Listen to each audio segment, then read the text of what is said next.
All right, so I go to the tobacco store today, okay? And I'm sitting there, which I know I definitely don't look innocent either, but I pull up and I'm waiting for this guy at the cash register.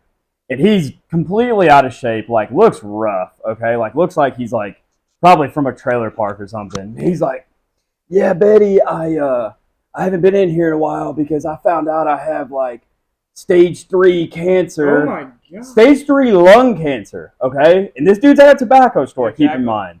So he's like, "Yeah, I found out I have stage 3 lung cancer and it's made its way into my brain. And I was going to go to Dollywood today, but the doctor said I probably shouldn't leave."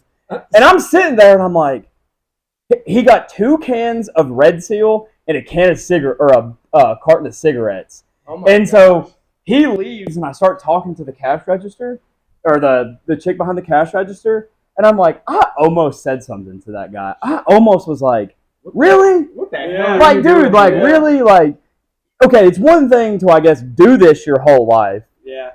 to get to that extent, but it's another thing to, when you find out you're basically dying, to go be like, Really ill. I don't really care. Like, I'm going to go get some cigarettes. And she goes, "Honey," she's like, "you'd have no idea how many people come in here on the daily carrying their oxygen tanks from their car into here buying cigarettes." And she goes, "That some people, they just rather smoke and die, I guess. Like, they literally don't care." Bro, that's off the rip. What is up, you guys? This is Off the Rip Podcast, Episode 5. I'm your co-host, Bailey Berry. I'm your co-host, Tucker Hall. And on this episode, we got a special guest in the house, Mr. Dominic Lyles. Yes, sir. Yes, sir. Yep. So, like we said in the last episode, we were gonna have some guest on, and the mystery has been solved. It's our boy Dominic Lyles. Dominic has been, I don't know, how long have we been friends? Since what, 8th grade. So, And you moved here in 8th grade too. yeah, that was what, 2012, 2011, 2012. Yeah. So, however long that is, I met you in 8th grade. So like 12 years. You were actually the second person that I talked to, because the first person was, of course, Devin Franklin. I love telling this story because it's literally Devin to a T. I had Miss Donaghy's class, and he sat right in front of me, and I had a Fox backpack. And you know how Devin is, that dirt biker, Travis Pastrana loving kid he is. So I have this Fox backpack, and he just turns around and was like, "You ride?" Yeah. That's literally all he said. He's like, "You ride?" And I was like, "Yeah, I have like our whole family rides. Like I got a dirt bike, and like we camp." And he's like, "Hell yeah." Didn't talk to him again after that. That was the whole conversation. So I was like, "All right, whatever." Like, you know, I thought we were going to sit there and talk for a second. He just turns around. And then I met you and Hunter. Well, actually, we met at the lunch table first, didn't we? I was about to say, I hope you tell that story because. Yeah. You want to tell all the details? Well, I'll tell it from my perspective because, so in the neighborhood that we lived in, so like we all grew up, when me and Bailey grew up together in Ridgefield, like Bailey lived right down the road from me. I stayed in that house and Bailey kind of moved around to a couple other houses. But by the time Dominic came into town, because Dom's originally from St. Louis, O'Fallon, Missouri. When Dominic came to town, he moved onto my street. Like I had to pass his house every day to get to my house. Less than a football field's length away. Oh yeah, much. I mean it was like 6 or 7 houses down the road, and so I always saw him outside, and then I recognized him at school. And I remember when you first got to town, you started hanging around with like the wrong kids at the lunch table. Very wrong. Thank God I don't see those kids anymore. Very, very wrong table. But I mean, obviously, it's just like you didn't know. You're just trying to fit in. Those guys reached out to you. You went with them, so it's cool. But your lunch table got broken up because some kid brought weed to school. So yeah, I guess I won't name names, but do you guys remember this? I think I know exactly what you're talking about. Okay, so these kids were just absolutely rough. Okay, like I remember them telling me that they would go and like steal lawnmowers and like pawn them for like literally to buy weed. Oh my god. The one kid was in, I think, 7th grade when he got it, but he had a deer tattooed on his arm. Yes, so that's the kids. Yeah, that's the kids. Okay. Okay, so one day. You do know that kid is making like like 6 figures welding on a oil rig. Yeah, I'm friends with him on Facebook. He's doing well, by the way. I think he's come out of the mud a little bit. Yeah. But so what had happened was somebody sold somebody weed, okay? And I remember them all sitting down at our lunch table, and I had never seen this before, guys. Like, you would think where I lived was like kind of sketchy because I say St. Louis. It was not really a sketchy place at all. O'Fallon's a nice neighborhood. I didn't know people even were smoking pot in 8th grade. Like, that was unheard of to me. I had heard of a couple kids, like, maybe stealing beers and shit like that from their parents. Yeah. So these kids are talking about weed, and he puts it down in the middle of the table. And I can't remember what it was in, but he, like, dumps it out on the table. And I'm sitting there just, like, with my chicken nuggets, like, holy shit. Yeah, dude. And he's like, smell that. Does that smell like weed to you? He was talking to everybody, and everyone's, like, passing it around. Bro, it was freaking oregano. Yeah. He got sold oregano from some other table. So they went over there and, like, confronted him about it. And I remember just being like, I have to meet some other people in this school. Yeah. Like, I remember going and talking to my dad after school, and I was like, you know how it is, a new school, every day you come home, and he's like, how was it? I'm like, not good at all. Yeah. Like, these kids are crazy. Yeah. And then something else, like, I'll tell how I met him, but something else that happened, I think my first month there was I, again, never locked my locker whenever I was in Missouri, which is probably a very dumb thing to do. So whenever I was at Sevier, I never locked. Did you guys lock your lockers? Oh, yeah. Every day. Okay, so I never locked my locker. And I go to my locker, and I used to keep, those white Solo Beats. I used to keep those in my locker, and I kept my phone in my locker. So I remember going over there, and they got gone, bro. Somebody took them. And so anyway, yeah, that was my first, like, couple months at Sevier. But how I met Tucker was he thank God, the big heart that Tucker has. Yeah, well, your table, because of that weed, the teachers found out and broke your table up, and, like, they split them all across the lunch table, like the lunchroom. Yeah. So everybody was sitting by themselves. You were actually sitting with, like, all the, like, quote unquote popular girls, and you're just, like, down on the end by yourself. Like, bro, I don't know any of these people. Yeah, and I remember sitting there, and I had, like, my group of friends that I was sitting with at that time, and I remember, like, looking up and seeing Dominic just, like, sit there. Just, like, awkwardly, just, like, I don't know, miserable by himself. Dang. And I remember thinking and being like, if I was him, I would want somebody to reach out. Plus, he lived right down the road from me. I was like, he's a new kid. Yeah. I don't want somebody to go through that. Did you know he lived right down the road from you? I did know. I didn't know that at the time. So, like, I picked my shit up, and I walked straight over to him, and I sat down. I was like, what's up, dude? My name's Tucker. And then after that, it was just like, we're bros. Did you drive past my house?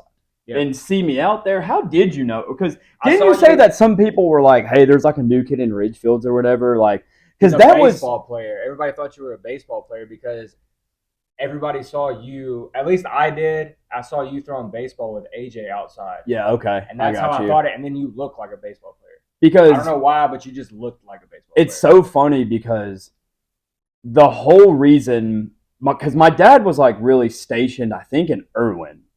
But the whole reason my parents wanted to move us to Kingsport was because DB's like school system was like light years ahead of everywhere else. Like Johnson City better, everywhere else. Yeah. And the main reason they picked Ridgefields is like it was known for being a family neighborhood. Mm. And it turns out that like literally all of my best friends were the Ridgefields kids, bro. Yeah. Like Jordan, Hunter, you. Like, who else was – those are really – Ansel lived in – Ansel, still running around with Ansel. Like, all of those dudes, like – so what my parents were thinking the whole time was brilliant because she was like, there's a park. All of the realtors were telling my dad – because they looked for a while. They were like, Ridgefields, and then I can't even remember the other one that they were looking at.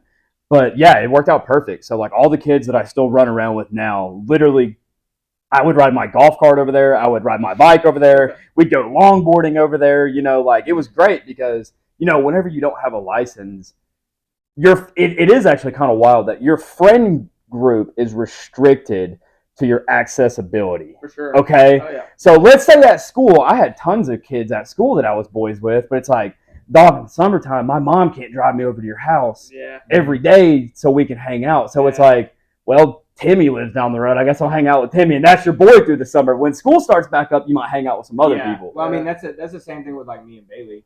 Like me and Bailey, that's kind of like why we didn't talk as much as we did is because your family moved to Cooks Valley right after like you lived in Richfield. Yeah, and that's why we started talking really again in the main place because we lived 30 minutes away from each other.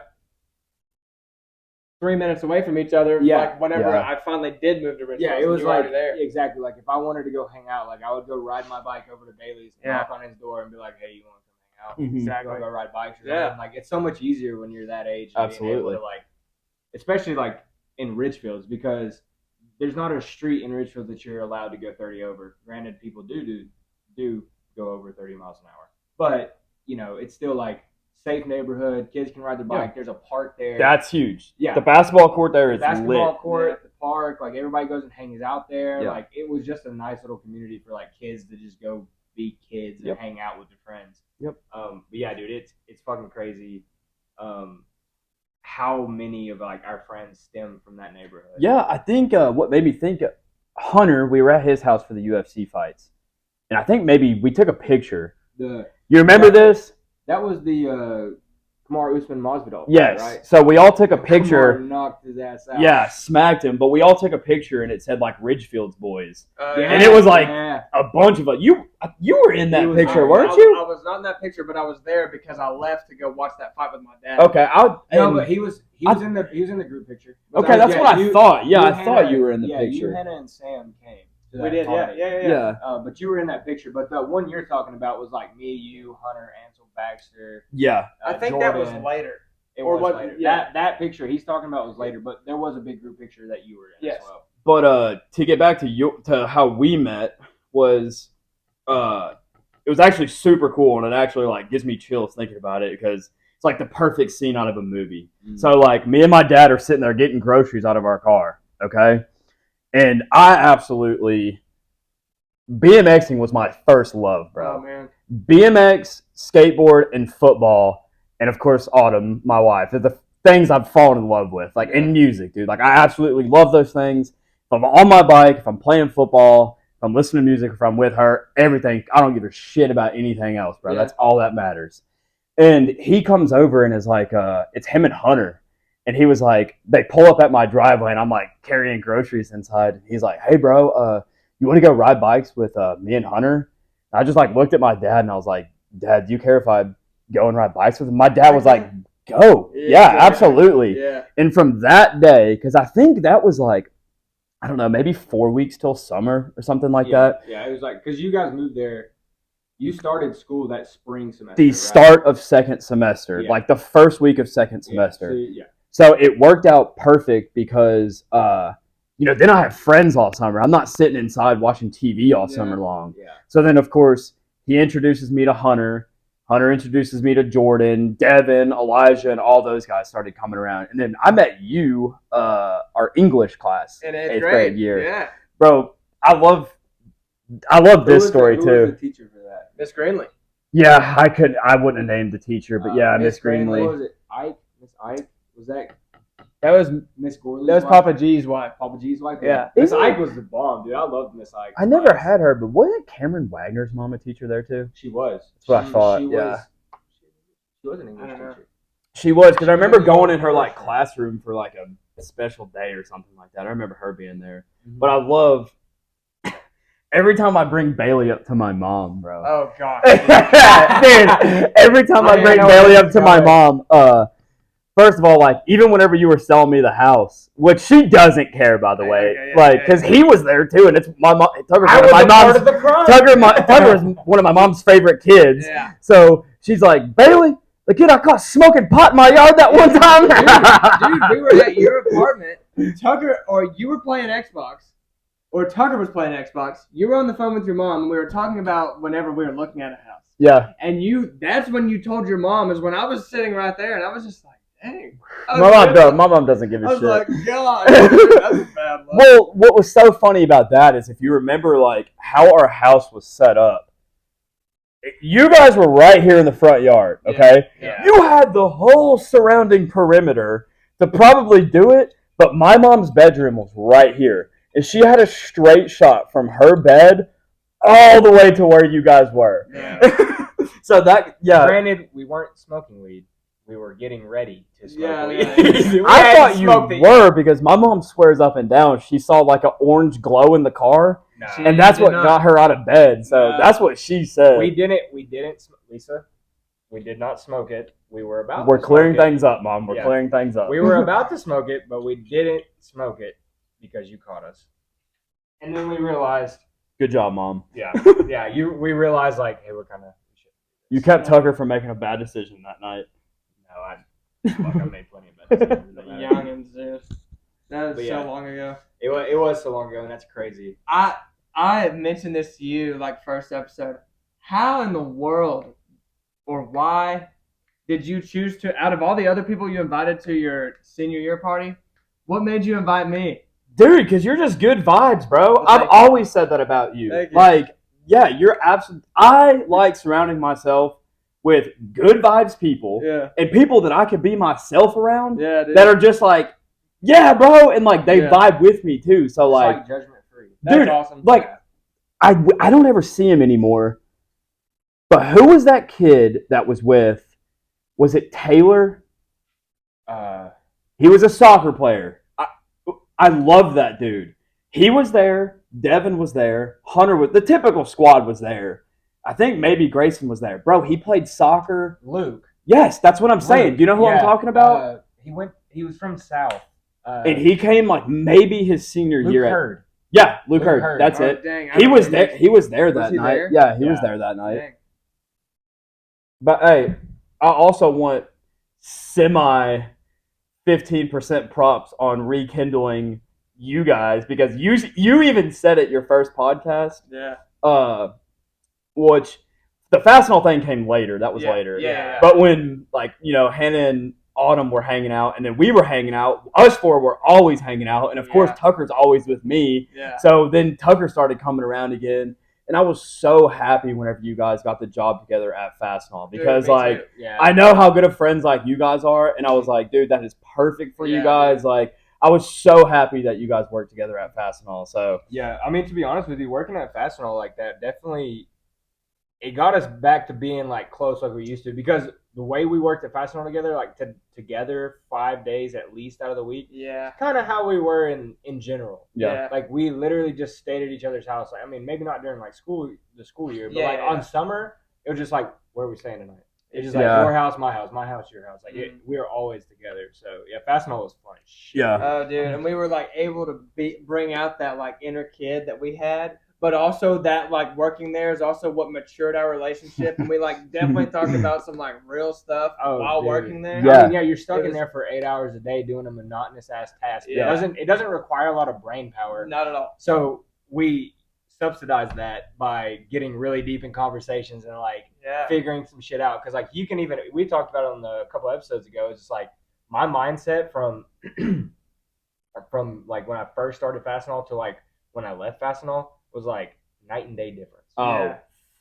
Absolutely, dude. I mean, I know what you're talking about. We used to shoot bottle rockets at each other. Like if you came around the corner coming to the back, you were getting hit with a nuts and bolts. Like, bro, and I wish I would have taken it a little bit more serious, but at the same time, like it was such a good time, and I'm so happy that like Breezy, boy for life, like Gordon, homie, like all the dudes there, like Lee, homie, like I'm so like that was like one of the most fun. I think I worked there for maybe a year or 2 years. That was by far the best job I've ever had. Dude. And the thing is about Breezy too is I'll tell everybody, he's a goofball. Okay, he's a clown.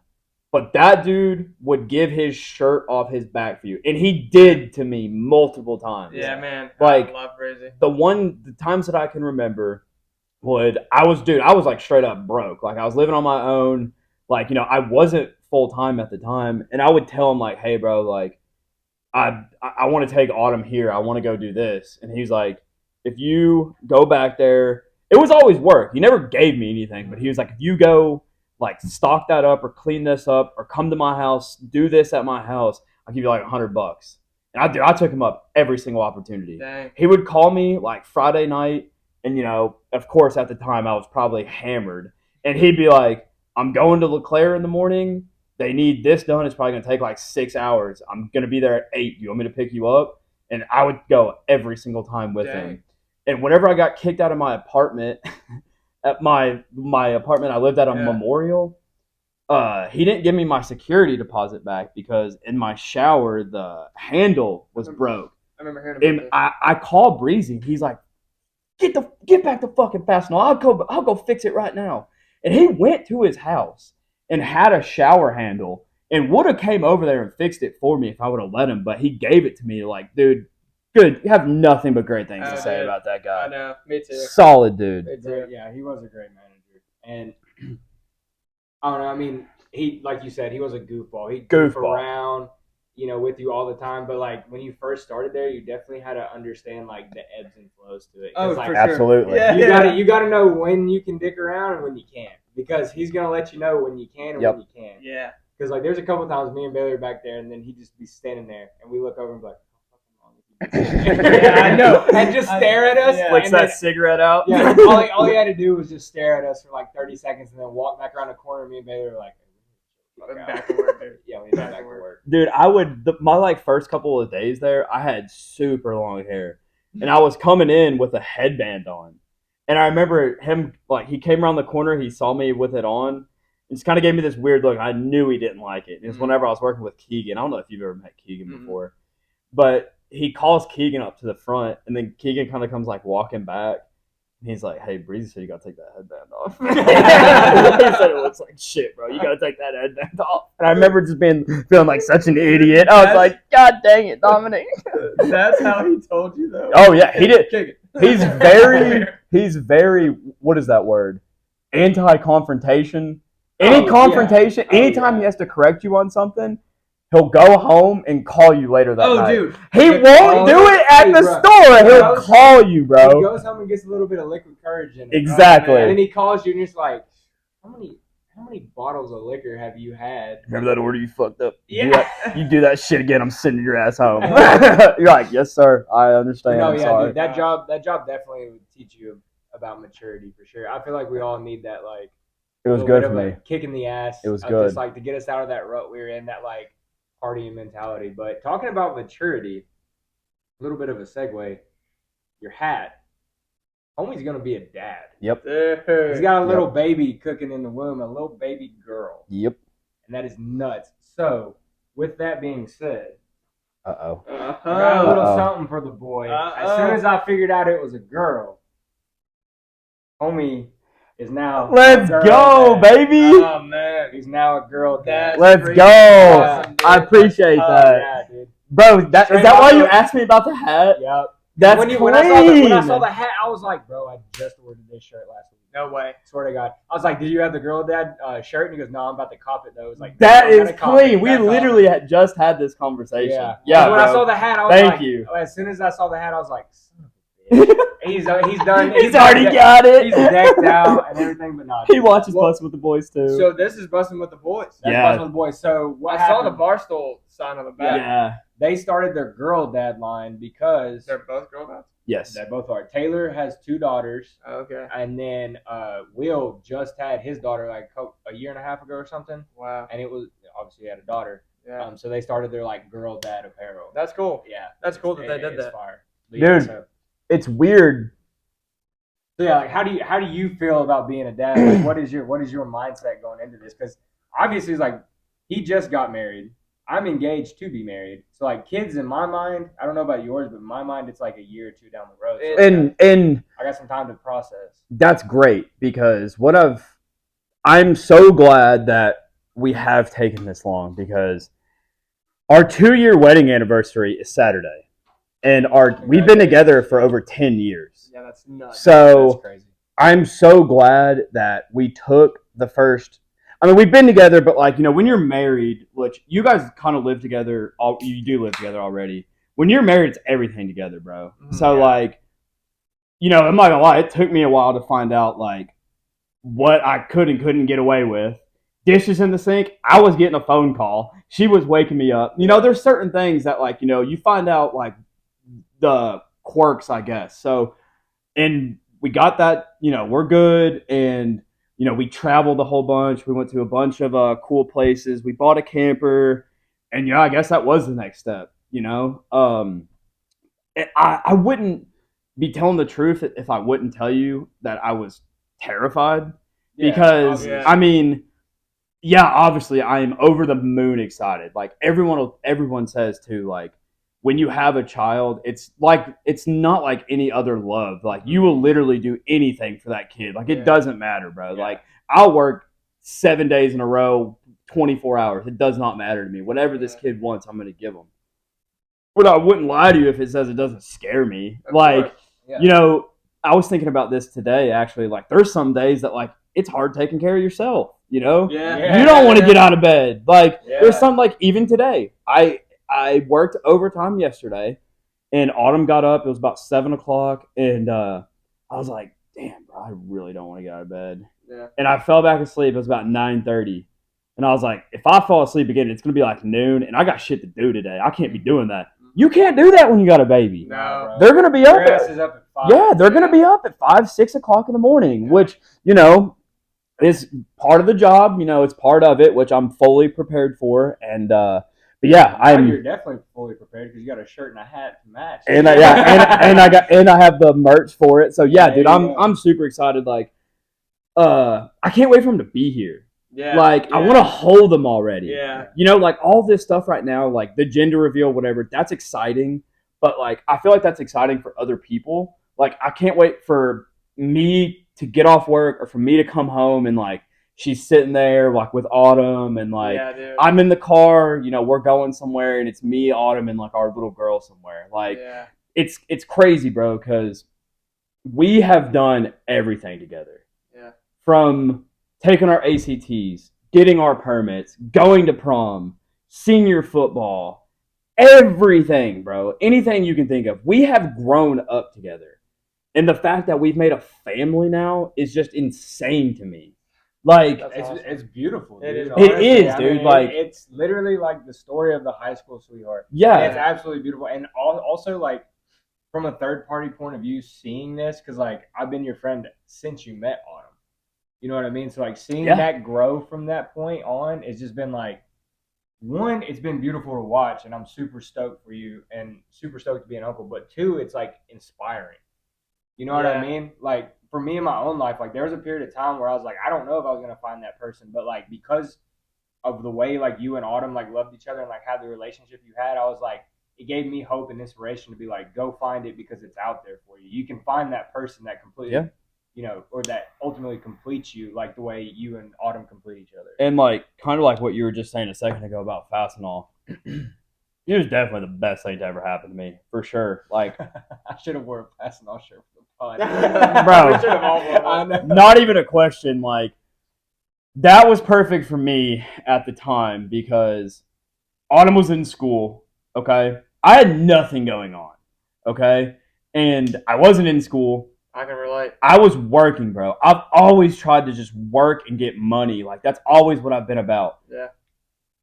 So whenever we were all living at that apartment, it was cool because, I would go to work while people were going to school. And it was keeping me out of just sitting at the house all day, drinking, smoking, doing nothing. Which, let's be honest, if I was at the apartment, that's what was going to happen all day long, like everybody else that was there. Yeah. And it was cool when I got home. I had my shit done. I would get off work, get my check, whatever. So it was perfect for me at the time. But just like that, Autumn has been absolutely amazing for me just because she straightens me out when I need to be straightened out. Like, I don't really like to take direction, I guess you could say, from a lot of people. Yeah. Problem with authority. But absolutely. But like when she tells me something, it just locks in and I'm like, okay, I got you. Yeah. And normally it's a one-time conversation. Yeah. And I'm like, yeah, for sure. So, and it's also been really cool too because my whole family is in Missouri, is in Virginia, is in Kentucky, Indiana. Like, I got family everywhere. So at that time, whenever I was living with Tucker, he was like my family, but I didn't have shit to do on Easter. I didn't have anything to do like that. I've always had a family with them. Yeah. And like, whenever I had my apartment on Memorial, I don't know if you ever went to that. I've never been to that one, no. But I've known that. I knew that you lived there. So probably a good thing. That apartment. Yeah, it was a little rough. Yeah. It was to get me back to Kingsport to kind of get me out of the shit going on in Johnson City. But anyways, when I lived there, I had to have a washer and dryer.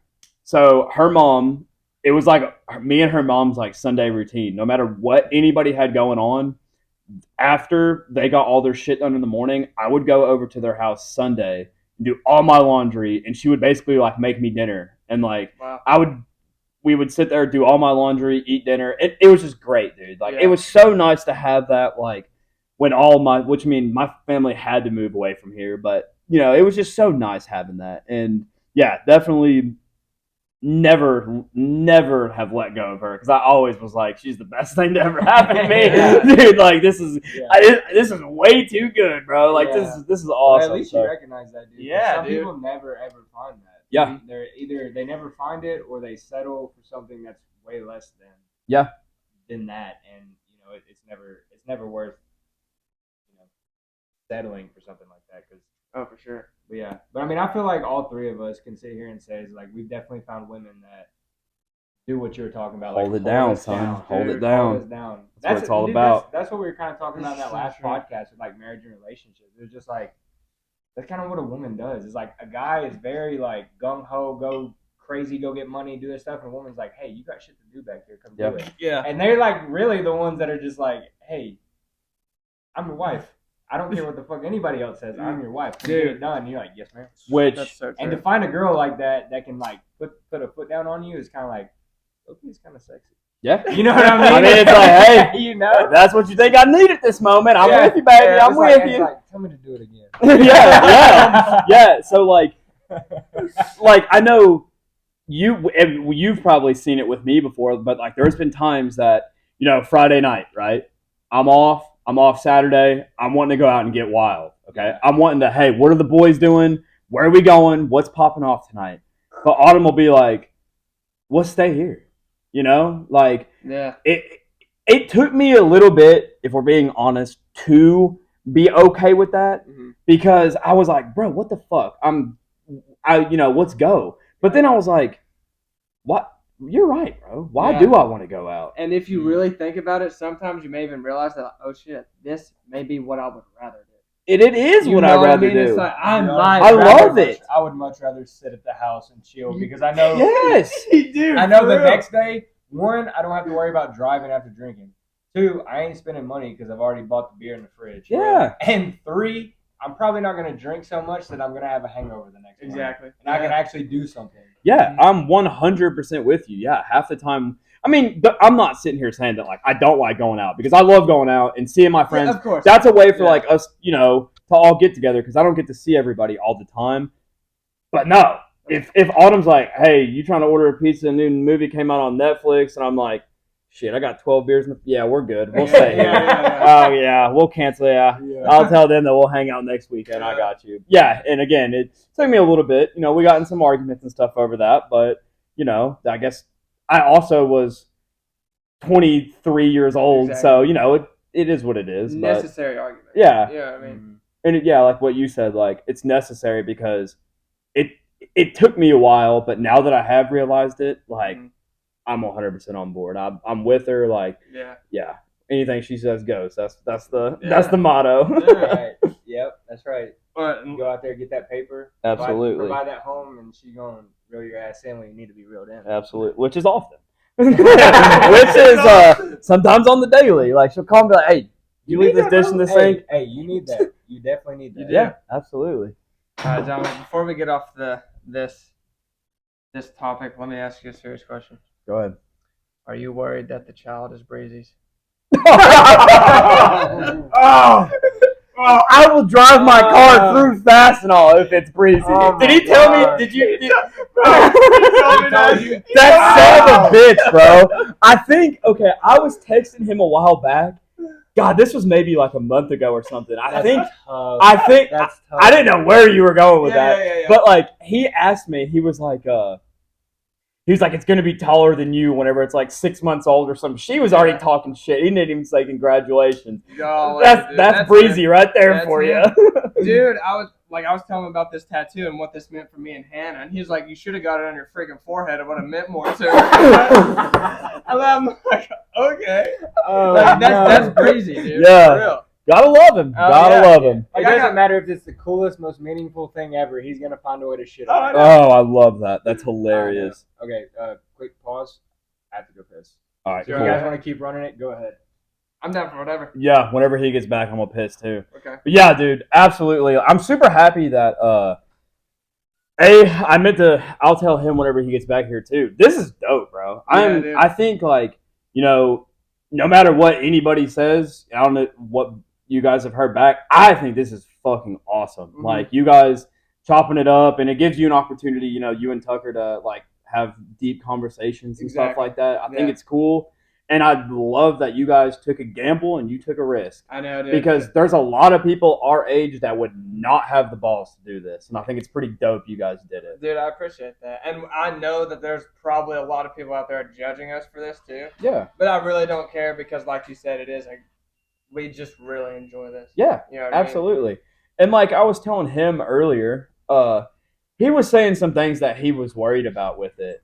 And, and I said, listen, bro, it ain't about that. Yeah. It's about you and Bailey chopping it up, like having a good time, It's not about anything else. Like, because I feel like if you strive away from you two just like having a good time, that's whenever this thing's like something it's not meant to be. Yeah. It's meant to be a good time. What you even said the first podcast, nothing serious. You guys talking about topics and shit like that. It's not meant to be like, damn, bro, we didn't hit 1,000 views this week. Like, we need to start talking about this because then you guys aren't gonna have fun. Exactly. You guys just need to have fun, and everything else will eventually come along. Exactly. With that, I feel like it's it's like a tightrope to walk though, because like you do care about the views and you do care about the engagement and you want it to grow. Just because, like, not necessarily like in a selfish way, but more so just like this is something that we work on, we think about, we put effort into. True. Like, we want it to, be fruitful and like become something cool. But also at the same time, it's like we also don't really care and want to just have a good time. It's definitely a balance. So it's a balance. Yeah, I get that. What's that called? Growing organically. Yeah, it needs to grow. Kinda. It needs to grow. Like everyone says, bro. Think about this. I guess this will put it in a perfect perspective for you two. Think about your favorite rapper. What's their best albums? It's their first 2 to 3 albums. That's so true. All these rappers, whenever they sign these big deals and stuff, they sound totally different. Yeah. Like, I love Post Malone, probably my favorite rapper. Stoney is way better than Beer Bongs and Bentleys. Yeah. It's way better. You get what I'm saying? They sign these making it for other people rather than themselves. Exactly. Yeah. They sign these big record deals because the record company's like, if you sound like X, Y, and Z, I can get that song on the radio, and that's going to get you from 10 million views to 100 million views. And guess what? He got to where he is with the 10 million views, sounding like himself. And they throw that little money sign in front of you, and that's where that whole like signing your soul away from the devil. That's where that whole concept comes from. Yeah, for sure. Not necessarily the devil, but like the wrong way to go about stuff is like selling your soul and like your personal beliefs and everything to make a profit. Like, I'm trying to think. Mac Miller's albums, Kids, and I can't even remember his one after that. I know it's super good, but the Divine Feminine. There's some songs Circles. On there. You like that one? I like. You like that one? Divine Feminine. Is dude, that's fire. The song with Kendrick Lamar. I can't think of the name of it, dude. That song is so fire. All right, maybe I haven't listened to it enough, but have no guidelines. Yeah. Okay. But, yeah. Dude, never mind. Then never mind. You need to check out the song called "God Is Fair." That's that song. God is fair. Is it God is fair? Or is it Mac Miller and Kendrick? Yup. Mac and Kendrick, dude. The video to it is crazy. Fire. So good. And then also I've heard of that. On Circles, it's insane. Yeah. On the songs, on the album Circles, check out the song Jet Fuel. I've heard Jet Fuel. Dude. I've heard Jet Fuel. Circles is one of those albums though that will legit make you cry. Yeah. And I'm not that way about music a lot of times because like, like when Mac Miller died, like a lot of people posted videos being like, crying and stuff. Yeah. But like to me, it's just like when I listen to that album, legit brings emotions out of me that I'm Fucking like, this beautiful. is really beautiful. Yeah. And it's also extremely tragic. It It's Tragic, sad. bro. It is. Tragic. And it really, that's the best kind of music. Dude, The music that really like brings that emotion out of you Yeah. involuntarily. Like just listening to it will like grasp your attention right Absolutely. off the bat and start telling a story or start telling a like explaining their feelings and mindset to you. Like, and that Circles album is fire. So good. I It's agree. So good. Yeah. I've always said, like, a great legendary artist to me is somebody that can make you cry, somebody that can make you dance, and somebody that you can literally be in the worst mood of your life and you can just flip it on and you're immediately just driving down the road like, fuck, dude, I don't give a fuck, bro. Everything is good right now. Yeah. Mac Miller is definitely that artist for me. Mac Miller and Post Malone are definitely those artists for me. Post Malone is like groovy, like good feeling music, and Mac Miller's music is just unlike anybody else. Yeah. And touches your soul. yeah, and really, I'm out of all the rappers that have died, like what? I don't even remember all. Juice WRLD. Yeah. I never listened to Lil really. Peep. Yeah, I'm not trying to talk. I never anything. listened to like really any of their Me stuff. neither.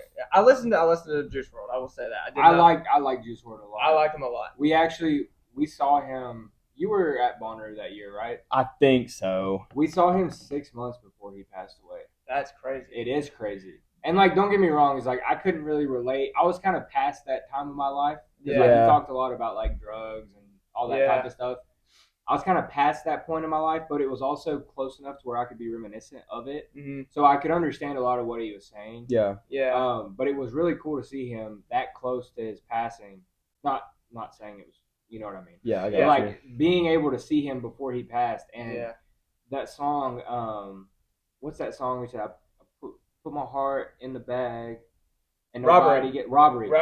The very last verse. There's 3 verses in that song. I think I saw this. And the last verse was not the original verse. He freestyled it. Yeah. And brought Lottie out on stage. That's his girlfriend, right? Yeah. Okay. And he Yeah. freestyled the last verse to her in front of Bonner, and it was like one of those moments where it's like, you kind of gained respect for the artist because you're like, he cares about what he's doing. Oh yeah. He made a statement in front of all these people and used his talent to do it. Yeah. And that was what I really found. Like, granted, yes, some of his stuff I can't relate to.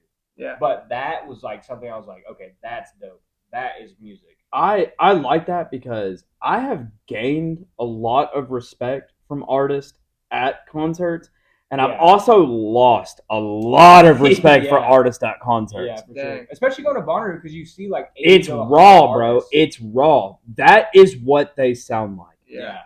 When they go on stage, that needs to be their absolute top-notch best performance. And if they say it doesn't, there's all kinds of people that drove hours to see you. Exactly. Paid a lot of money to see you. Yeah. That almost needs to sound, if not as good as your Apple Music, better. And you need to put on a show. Tucker, I know this is gonna break your heart. 21 Savage live, god awful. Really? Oh, no, I ain't doubting God that. awful. Yeah, I am not doubting that. His music in the gym is lit. Yeah, exactly. Hey, every music has its place. Yeah. And 21 Savage, I love him. I hope you don't see this podcast because I don't want problems with 4L. But, I'm sorry, 21. Yeah. But yes, I 100% agree with you. That concert was like, okay, I'm listening to my Spotify playlist. So it's easy to get hyped to, but it's like, he's just up there going, That's it. and he's like, walking. what did he say? That's it. And what I was so disappointed about is 21 and Post Malone. They're on tour together. We go to Charlotte to see them. Okay? So you would think they would perform Rockstar together. Yeah. They didn't even perform it together. Yeah. So it 21 came out to it, and we thought they were going to do a little spiel, and then Post Malone came out to it. So what it kind of felt like was they had like a weird beef going on, tiff going on between them. I don't know if it's like that. It was weird, dude. I don't know if it's like that because I had a very similar experience. I saw Tyler the Creator in concert in Charlotte. And you know the song "See You Again" by Tyler the Creator. You know what song I'm talking about? I think so. I didn't really listen to much now of his can I music. get a kiss? Yeah. And can you make it last forever? But that's the song. I can't sing. That's the song though, and Callie Uchis is the girl that sings the chorus in that song. Caliuchis, Tyler the Creator, and Vince Staples went on tour together. Oh shit! I saw all three of them in concert. Caliuchis went up right before Tyler, and they sing "See You Again" together, and she didn't perform that with Tyler. Weird. Whenever he performed it, I was like, "This is the best time to you're here, you're in the building, or come out of your tour bus." It's one fucking song. Exactly. Like you can't play it for all the people that are honestly probably here for that reason. Exactly. If I'm not mistaken, I think that tour that I saw Post Malone on. Because I think that was the Beer Bongs and Bentley tour that me and Autumn went to. Mm. I'm pretty sure it was like the Rockstar tour. Yeah, like it was. And I was like, "What? I don't know. Whatever. Maybe they had some deal worked out. It was just weird." That's a perfect example of this past year at Bonnaroo. Kendrick Lamar and Baby Keem were both headliners. Guess what they did?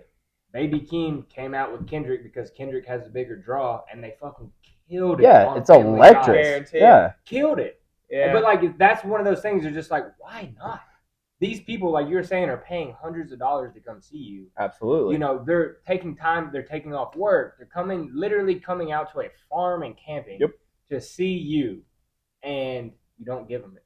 Yeah. Why not? Mm-hmm. Yeah. You know, just why not? You're supposed to do that. You're an artist. It's your job. Which I mean, maybe there's something going on behind the scenes, like we said, that we don't know about or like we don't understand. They want the stage to themselves, and they don't want to share it with other people. This podcast has kind of turned into a shit on your ego type thing. You know? We talk about ego so much. Recurring topic. I mean, like for real, that's at the end of the day, like it's what a lot of stuff comes back to. 100%. A lot of your decisions are. I thought about this a while back too. I want to get your guys' perspective, but a lot of your decisions are based off your ego, right? Yeah. Is it better or worse to not have an ego? That's a great question. I want to let you go first. Yeah, I will give you my 2 cents after I hear what you say. Dude, I was just saying that's a great question because I would have to sit with that for a second. Okay. Okay. Go ahead. Maybe I do have something to say. Go ahead. I know that it is beneficial to, I'd say 90% of the time, I would like to not use my ego whenever I can make a honest, genuine decision or like draw energy to work out at the gym or all that and try to show up mostly as myself. But the second that I'm not, those days that it's hard to get out of the bed, the days that I feel like shit, it's like, okay, let me go dark for a second and be like, okay, I'm going to do something that none of these other people are doing. I'm going to wake up and get after it because I'm that 1%. You're him. I'm him. Yep. So it's like, I'm here today. And because I'll notice it when I'm listening to certain songs, certain music, I'll let my ego come out and I feel like I'm on top of the world, but I can't let that rule me. Because there was a time in my life where I definitely let the ego like probably drive 60% of me versus that 10%. Yeah. And then it definitely comes crashing down at some point. But dabbling in that, I'm like, it kind of feels nice. I relate so much to what you just said. I want to say something after you talk. I 100% agree. I think ego is a necessary evil. I think that's a good way to put it. I think you have to have it. Mm-hmm. You do. And like what you're saying, there are certain times in your life where you need to gain motivation or you need to just be a motherfucker in a situation. Absolutely. And, attack it super hard. And that is where your ego comes in. Yeah. Because if you can sit there and have that positive self-talk of being like, I am him, I'm going to get this done, I know who I am, what I stand for, and I'm going to get this shit done, I'm better than everybody else. It's okay to think that way. Yeah. Absolutely. You have to accomplish a goal. Yeah. But like you were saying, there's a balance, that 10% of the time letting that come through when you need it, but understanding. It's like what Jordan Peterson says. I think he puts it the best. He was like, be dangerous, but be in control. Yeah. So you can't be out of control dangerous, but you can also be a monster. Yeah. But also being humble. Like it's better to be a warrior in a garden than a gardener in a war. I love that. I love that That's phrase. Crazy. Yeah. That is everything I'm trying to say. It encapsulates that. It's better to be a bad mofo that never has to be a bad mofo than be not one and when you need to be one. Yeah. Exactly. That's that whole gardener, like it's better to be a warrior in a garden than a gardener in a war is 100% factual. Like that's all good. But that's the way I feel about ego. Is it's a necessary evil, and you have to bring that MFer out when you need to. Bailey touched on it a lot. That's where I was coming from, is because I feel like I did not gain an ego until I was like, I don't know, bro. I'd probably say like 22. I didn't give a shit. I don't know. You guys might have seen changes in me. Like, I didn't care how people thought of me. I didn't care what I did, anything, which is good. That is good. Because guess what? That doesn't come with that. You don't have the anxiety. You don't have those dark times. You know what I'm saying? Yeah. And so I would say all the way through high school, like a lot of people, that's maybe when they get theirs. That's why a lot of people like maybe struggle through high school. And I get it, bro. You're like trying to figure yourself out. What do I like? Who do I want to be? Blah, blah, blah. That didn't really happen to me. I feel like me and him kind of went through it at like the same time. But like that didn't really happen to me until I was like 22. Where I was finally like, okay, I don't want to be like this person anymore. I want to like people to think of me like that. And then, but it's such a weird line because it's like, it is. Because then whenever you're around, you're going to start acting different. You're not going to act yourself, you know?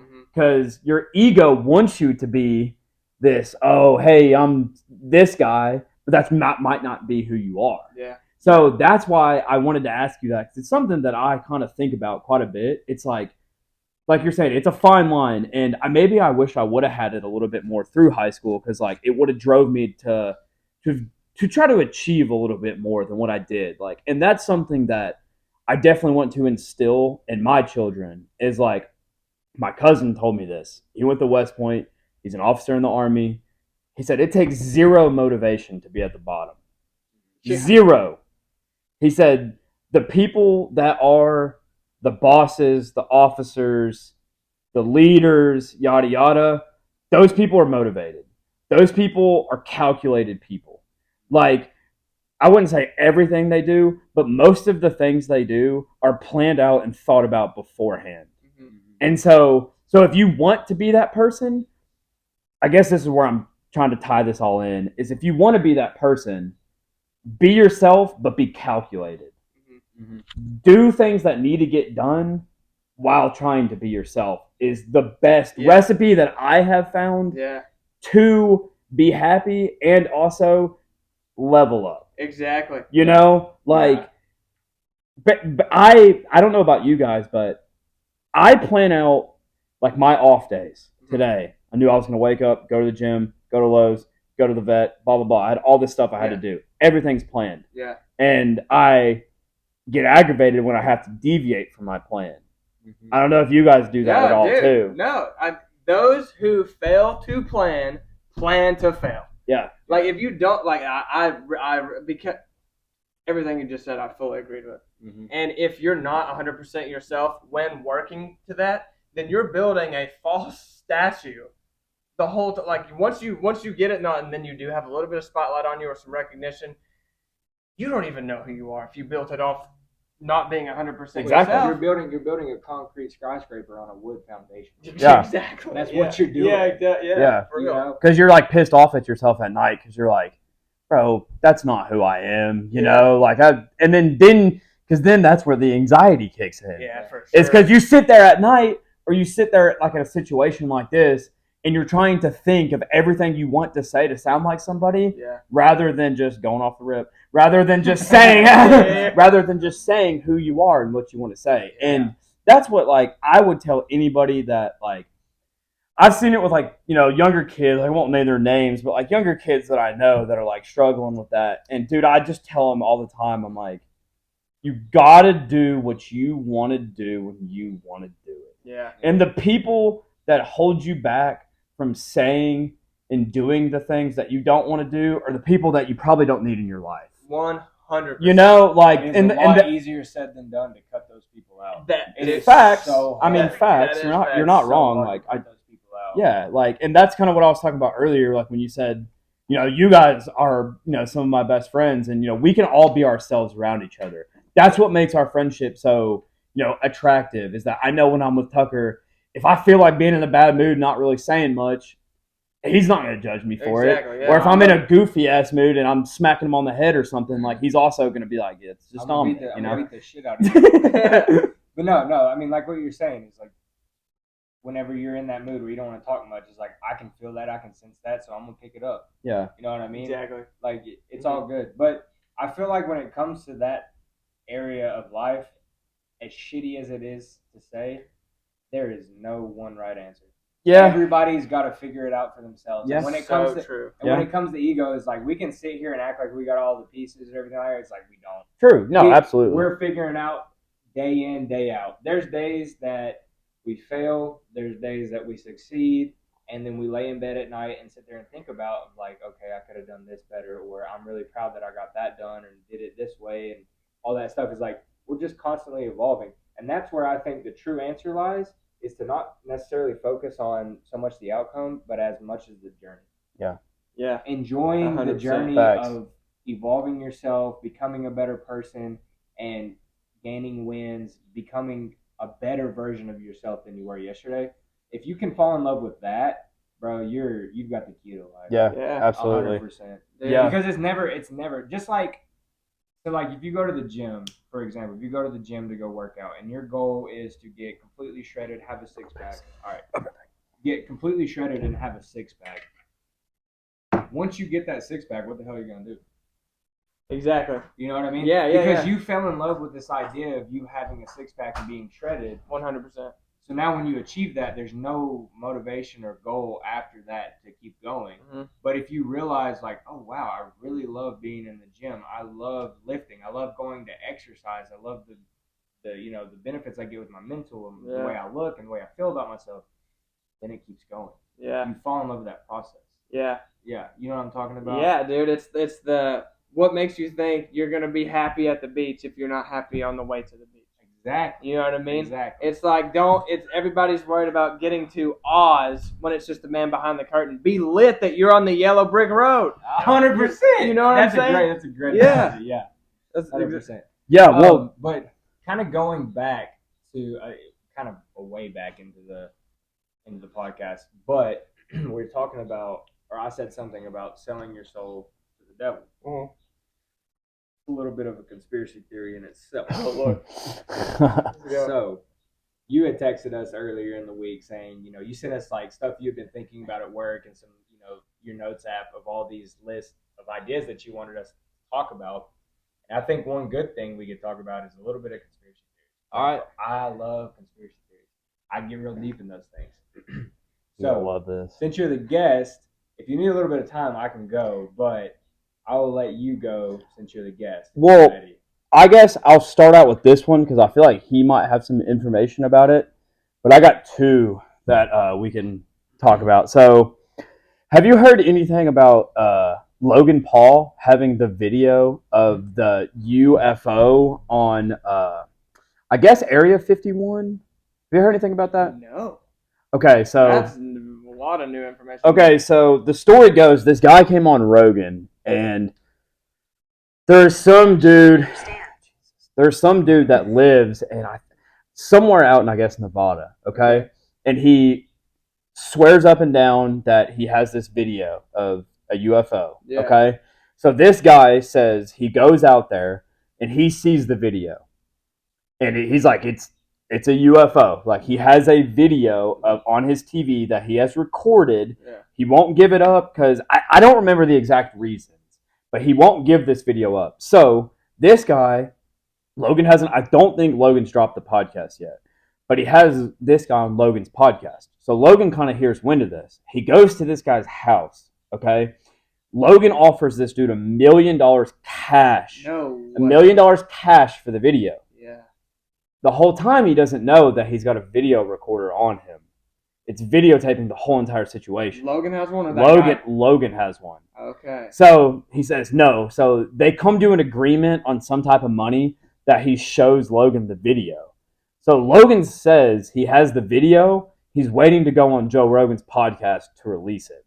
Whoa, I know. Wow. Logan. You haven't? I thought you would be all over that. No, dude. Wait, did he say that on Impulsive? He said that on Impulsive, yeah. Do you know what episode it was? I can't remember. I'm sure if you Yeah. typed in like UFO, like he he says he goes to this guy's house and he's got like something on his jacket and he's like sitting there and he like has him play it like multiple times and like watches it. So That's crazy. do you, either of you guys, have you ever had any, like, not even aliens, but ghosts or anything encounters like that? Well, I've definitely had both.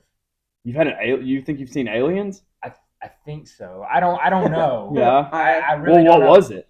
It was an unidentified flying object. It's exactly what it was. Were you watching E.T.? Was it a drone?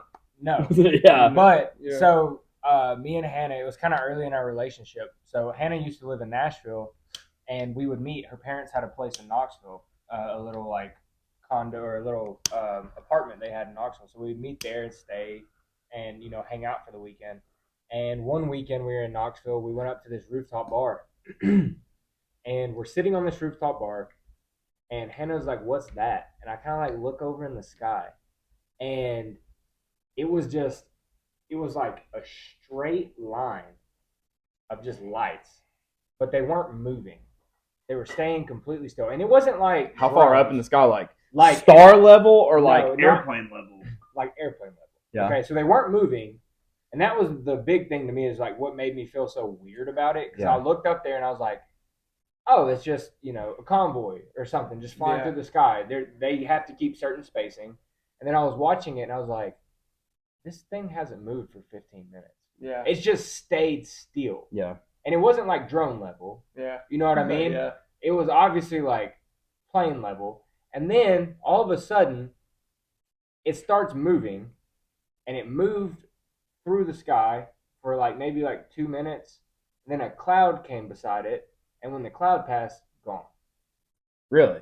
Gone. And I just was sitting there, and me and Hannah watched this happen for probably like 30 minutes. And Hannah looked at me and she was like, that planes? What was that? Yeah. And I'm sitting there like, I have no idea what the hell. Call Joe Rogan right now. Exactly. Get him on the phone. Exactly. So like maybe that was it was for sure a UFO, because technically the definition of a UFO is an unidentified flying object. Yeah. So yes, it was, but I don't know if it was aliens. But it was just weird that it sat in the sky still in that formation. You know what I mean? Because like if that's more than one aircraft, how do they sit in the same location for 15 minutes and then move in unison? Yeah. And then disappear. Well, that's what everyone says. Like, what's that Fravor guy? The dude who was the pilot. Yeah. He says whenever he saw him, it was like this, and it could basically go at like any direction and any speed. Yeah. And then the one dude that they had that reverse engineered one of the UFOs, he said that like the materials that it was made out of, like never had seen before. Like it was something. They're not indigenous to Earth. Yeah. So I've never. What's that? Bob Lazar. Yeah, Bob Lazar. That's Bob Lazar. That's that guy. The only really, it's not it's more of a ghost, I guess, experience that I've had is I was young, dude. I was probably like, I still lived in Missouri. I was probably in like 3rd or 4th grade, and all of our siblings stayed in one room at the time. We thought it was cool for some reason, but we had like a bunk bed, and it was late into the night, and I'm sitting there, and I remember telling myself like, I'm definitely awake. This is not a dream. Yeah. And there was ghosts like walking all over my room. Multiple? Yeah, multiple. And all of a sudden, dude, I swear I saw this. Like some type of like portal opened up in my ceiling. Like not actually moved. It was like a ghost portal that sucked everything out of my room. Like all of the ghosts. And I remember just like I was freaking the fuck out. Because I'm like 9 or 10 years old. I'm sitting there in my bed like this. And I remember being like, do not move. Or like, they'll see you or whatever. Yeah. So I remember just laying here like this. And then like this probably went on for maybe like 10 minutes. And then they all left. And I remember being like, oh my God, dude. Yeah. My mom said they were camping somewhere. I can't remember where they were. But she said she was with her great-grandparents, and they saw something similar to what you were saying. Like something up in the sky that was moving around real weird, and they thought it was a UFO. Yeah, I have a ghost story that kind of ties into that. This is the one and only time I ever felt like I truly saw a ghost. Me and my buddy Blake Relaford. Yeah. You know my house in Richfields, the downstairs area. Yeah. Okay, so before the downstairs was remodeled, we had 2 couches that faced our fireplace, and to the left of the fireplace was a little walk-through, and there was a bar area and like a storage closet back there. Storage closet. Yeah, the storage closet was scary. Yeah. But we're sitting there, and we had a TV on that fireplace, so it's like me and Blake on the couch sitting here, and we're just watching TV. It's like 3:00 in the morning, something like that, and me and Blake are just chilling, and we heard a noise, and we're like, "What the fuck?" Like this. No. You know he's scared to death. Yeah, we're scared as hell. But I shit you not, as we're sitting there and we're looking back at the bar area, so the storage room would run directly behind the fireplace, and there was a door leading to the outside, a glass door. We watched a woman, all white wedding dress, walk straight through the fucking door. From that area of the storage room, straight out the glass door. Didn't open You it. both saw it or just one of you? We both saw it because we both got quiet as hell. No. And then way. out of nowhere, like as soon as she walked through the door, it was about 5 seconds of just sitting there being like, what the fuck? Because I didn't want to say anything. And I know Blake didn't want to say anything. But simultaneously, Blake goes and got up and started running up the steps, and I did too. And I started running because he ran. And crazy part was my mom came downstairs the next day after Blake left, and she was like, "What was all that rustling? You guys woke me up at 3:00 in the morning." And I was like, "Okay, I got to tell you this. I know it sounds crazy." And I told her, the crazy thing is, the family that we bought the house from, their daughter passed away in a car accident on her wedding day to the venue. No way. She was in her wedding dress. Dude, dude. Yeah. That made me Are you serious? That's giving me chills. I know, Yes, it made me- yeah. Their daughter was on her way to the venue in a car, got in that car Bro, accident, what? and died. Mm-hmm. I don't think And you've ever we saw- told me that story. I've never We heard saw- it either. I don't like to tell it because it creeps me the fuck out. Yeah. Did you tell your mom about that? Yeah, and my mom, that's the reason I know the story about the people we bought the house from. It's because my mom told me that story. My mom 100% believes in, like, That's apparitions insane. and stuff like that. But, like, yeah. So I have this experience, and I tell my mom that, and she tells me that story, and I'm just like, this isn't fucking comforting. Whoa. Yeah. I was like, yo, this is, I don't like this. So, Shit. yeah, it took a while for me and Blake to, like, stay at my house again. But yeah, it was probably one of the like weirdest experiences I've ever had in my life. Yeah, so I guess like aliens would probably be more challenging to come in contact with just Yeah, because, for sure. but like ghosts, yeah, I Well, definitely yeah, because see that. I feel like ghosts is more so like the spiritual, like soul realm of stuff. Yeah. We have no idea what the hell. I mean, there's No clue what happens. a theory out there that when a person dies, they lose like a certain percentage of their body mass weight? instantly. Yeah. When they pass, and The weight of people- your soul. the weight of your soul. People think that's the weight of your soul leaving your body. So like we don't understand that side of reality at all. Mm-hmm. Mhm. So there is 100% possibility that we could be dealing with like, people that pass tragically or instantly is like they don't have a reaction to be able to pass to the next life yet. They have to kind of understand where they're at first. And that That's was insane. that was one of those situations where my mom told me that I was just like, fuck, that was her. That's crazy. It makes me think of like, have you ever been to Disney World? Yeah. It makes me think of like the Haunted Mansion, and like Yeah. you're like walking up to the ride, and like all of the pictures and stuff are moving. Yes. There's dude. like ghosts walking through the Yeah. pictures. It makes me like think of something like that. Yeah. Being like, oh my god, what was that? Yeah, dude. Did anybody else see that but me? No, dude, that ride's on some shit. It really is. Yeah, I don't know. That's crazy. Bailey, I'm- do you have any? I don't per se have an alien or a ghost story, but I accidentally was lucid dreaming one time. Lucid dreaming can be kind of sketchy, dude. I did because I naturally I'm most comfortable sleeping on my back, so it's like of Yeah. course I'll sleep on my back with my arms down, my leg just like straight up, like as if I was in a coffin, like how they lay you in a coffin, just relax. I feel you, bro. And they say that's That's how I sleep. that's like the best way to like start to lucid dream if you want to try to do it. Mhm. So the craziest experience I've had in that sense was I was probably like 17, 18 at my dad's house in Colonial Heights, and I lived downstairs. I had 2 younger brothers on my dad's side, and my middle brother, he slept upstairs with my younger brother because I slept in the basement in the garage. There's no windows, So it's like whenever you cut the lights off, it's pitch black. Yeah. Straight up dark. And I'm the only one down there. And then it's like I open my room and there's a living room in there. Like it's like a big area for me to just be, especially when it's black. You know what I mean? If you think of the terms of being scared of the dark, it was a lot of area. But like you're laying in bed and when your eyes are closed or you're in the dark for so long, they start to adjust and you're able to see. But I just remember going to sleep, waking up in the middle of the night, and I didn't feel like it was a dream because of I was in the exact spot in my bed. My room was the exact same.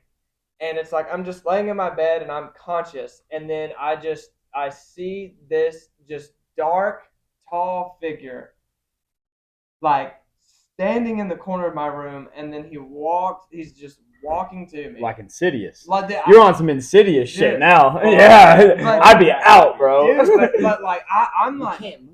Hell yeah, exactly. You can't move, but you're conscious. Yeah. Please don't get me. Please don't Dude, get me. And it's like I don't know if it was fear or I don't know if he legit walked to the corner of my bed. I did not see his face. It's just a figure the whole time. I didn't see an arm come down to me, but he ends up getting right beside me, and then all of a sudden I'm like, I couldn't breathe, bro. Yeah. And I'm like sitting there getting choked. Oh hell And no. it's like I don't know if I'm trying to wake up. I don't know what's going on. But then I snapped out of that.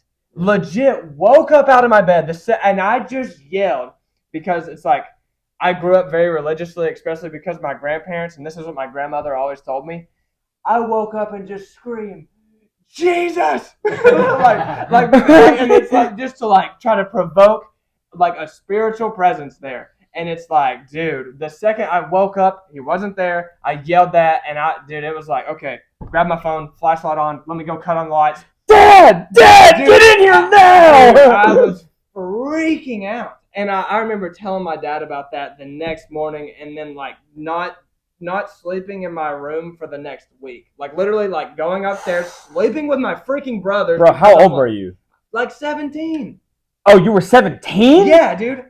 It messed Bruh, with me. I'm with him. like, man. Bro, I thought you were gonna say you were like 7 or 8. No, bro, this ain't no imagination. No, that was like I was like Damn. this was in the room with me. Like it legit like turned my soul. I was like, that was some shit. Dude, Yeah, that makes me sweat just thinking about it. scared Oh me my so god. much. It scared me so much, and I was like, I couldn't be in there for a while. Wow. Yeah. Yeah, see, like I feel like our stories were like creepy, like haunted mansion type shit.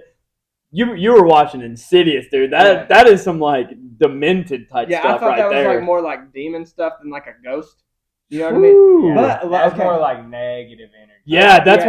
what I'm saying. Like Yeah. Okay. negative type But let energy. me put you on this train. Okay, so me and Sam have we've had a conversation before because this was right before I started really hanging out with Sam, and he said that he was staying at his girlfriend at the time's house, and he said because it's like me and him used to hang out all the time, and I used to have really long hair. I used to wear a hat all the time. My hair flipped out, and he said that he woke up in the middle of the night, and then there was a figure in the corner of his room that he was sleeping with his girlfriend at the time.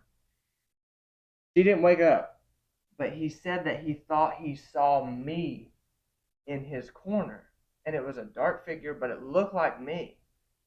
And he was like, Bailey? And then he just kind of like left it alone after that.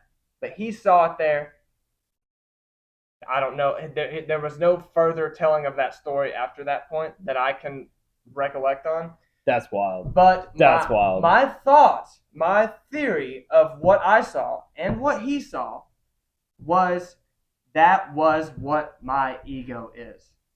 I built my ego, and if like that's what it manifested itself into, that's what it's out to. It's like your ego is not your amigo.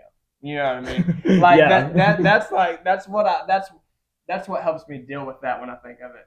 Instead of it being like a straight demon, I'm like, no, that's me. If I see that dude again, it's on sight. Yeah. You know But what I mean? I will confront you. Yeah, exactly. So that's like how I Bailey feel got about the that. AR on the nightstand. Yeah, dude, straight up. Oh. But yeah, I mean, Yeah, that's true. Yeah, no, I've never heard of one like that before. You like, never had sleep paralysis? That's what the word I was trying to use. Yeah. Sleep paralysis. No, But I dude. mean, lucid dreaming is this It's same similar thing? Yeah. I mean, because I've had sleep paralysis dreams. Like I had one where I stayed home sick from school one day, and I had sleep paralysis to where like I woke up not being able to breathe, and when I finally snapped out of the dream, I no was like, shit, dude. and like it's like an out of body experience. Mm-hmm. So it's like you're there, Straight up, and everything is happening to you, Correct. but like you can't move. So I don't think I've Yes. experienced lucid dreaming. Then what exactly is that? Because I've Well, never had anything like. So like it's exactly what he's saying. Yeah. Sleep paralysis, I feel like are the same like you thing. think there's like Yes. basically you can like look at your body where you're sleeping and like Well- shit's going on around you. well, so I didn't feel that way. lucid dreaming, I feel like is more so like what you see in Insidious, like astral projection, to where like you have an out of body experience. Like you can look at yourself sleeping, you can walk around your house, you can walk around that realm and like move and like Okay. interact.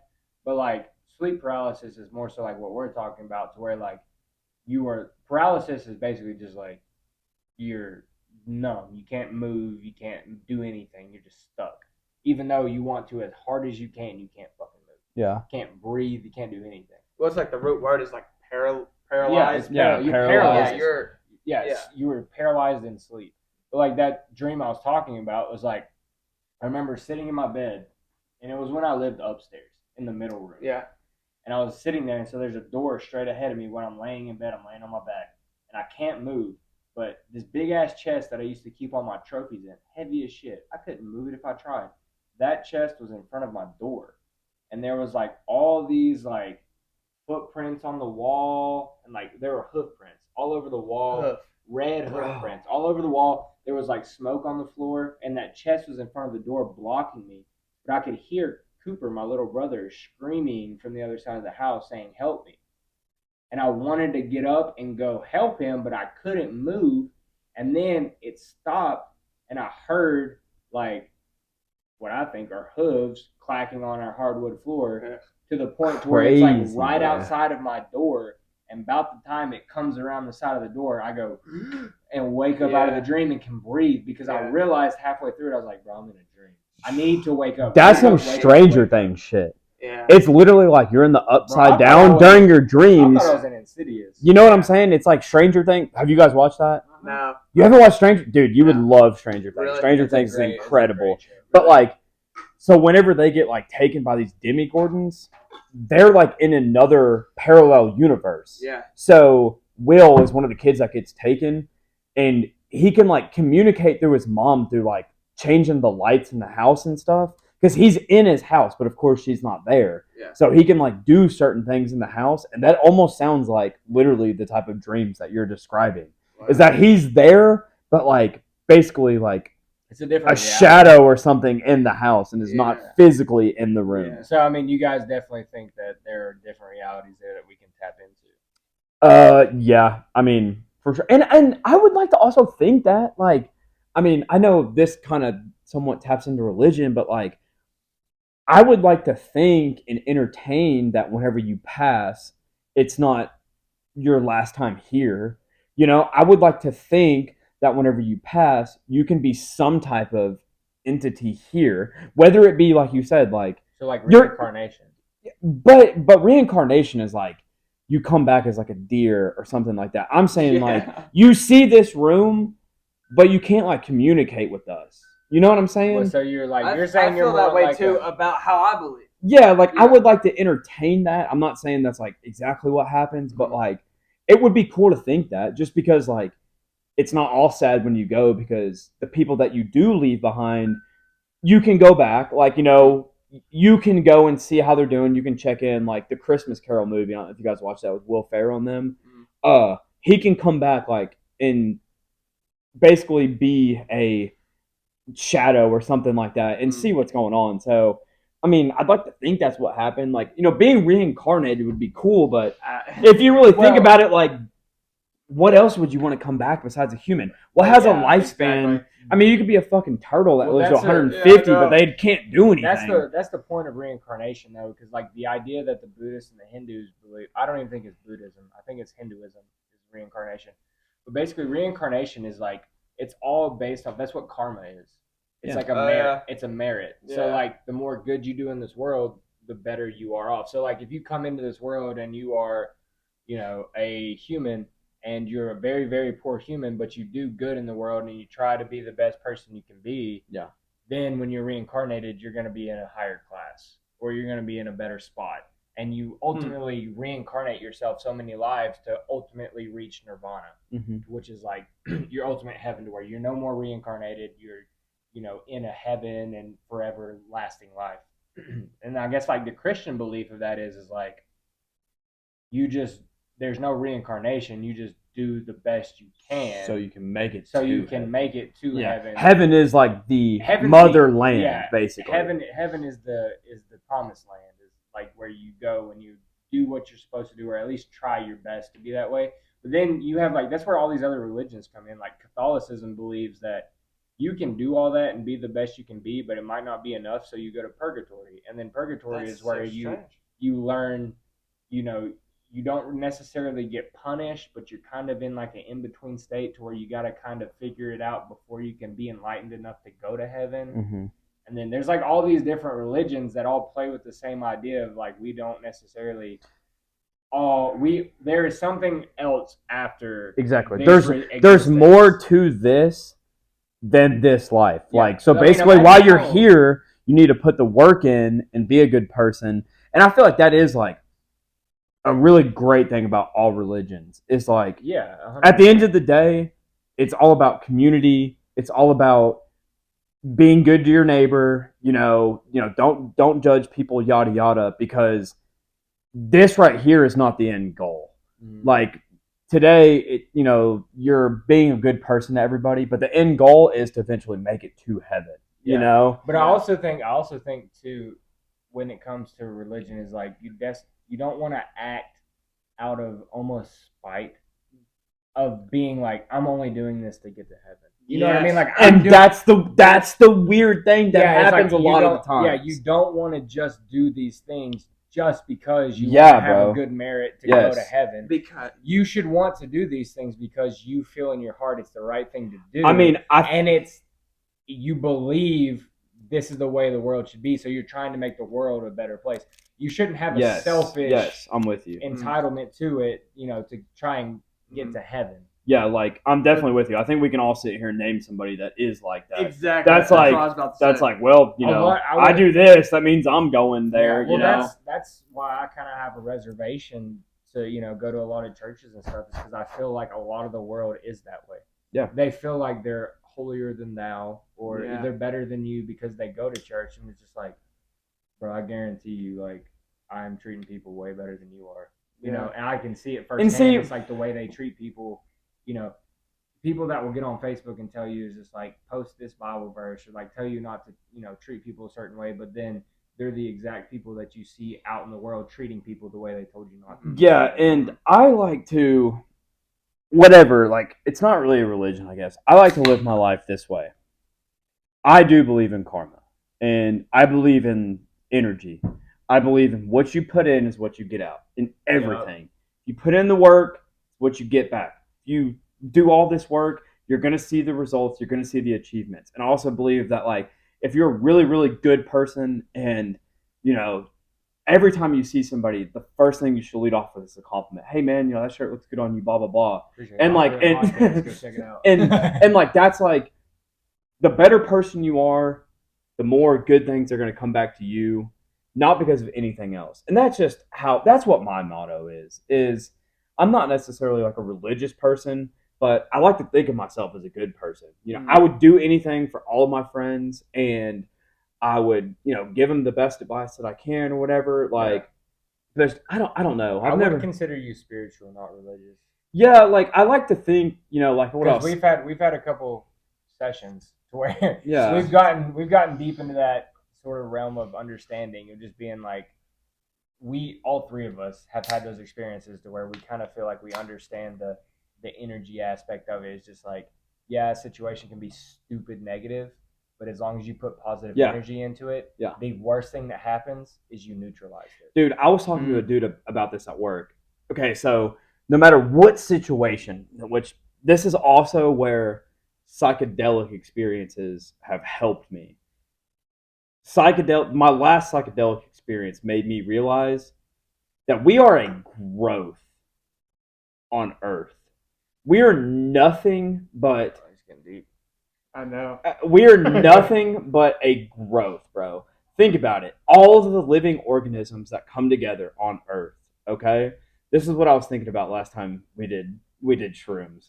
I was like, humans have just been the one organism that has figured out how to manipulate and take advantage of other organisms for our better experience. Yeah. If we never did that, like, we would still basically just be walking through the woods, like eating berries and stuff. Like, we had to eventually figure out how to use trees for fire, get electricity and all that stuff. So here's my thought on that is like, that's consciousness to me.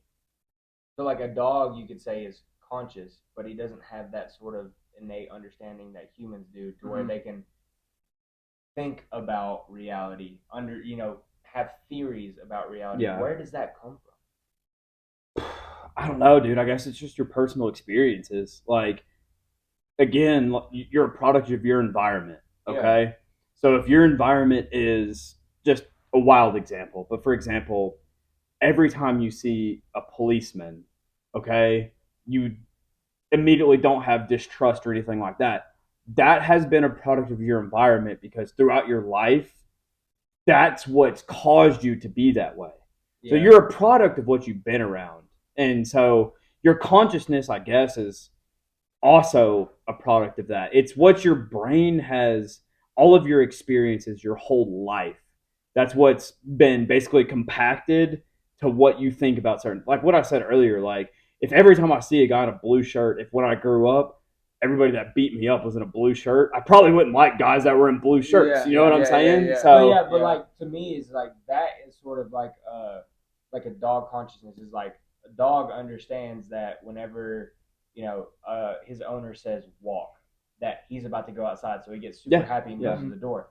But what I'm talking about is that next level of consciousness that humans have been able to acquire, like what you said, being able to manipulate nature into their own benefits. Like, where does that consciousness come from? Because that's one thing that I think of with religion, like with the burning bush and all that type of stuff, is like all these sort of, and like sacred wine in like Greek cultures and stuff. Like, these psychedelic experiences helped us almost like not necessarily create religion, but understand that there's way more to this than we understand at that time. Yeah, that was actually one of the conspiracy theories that I had on there. Yeah. So the people, it's like the stoned ape theory.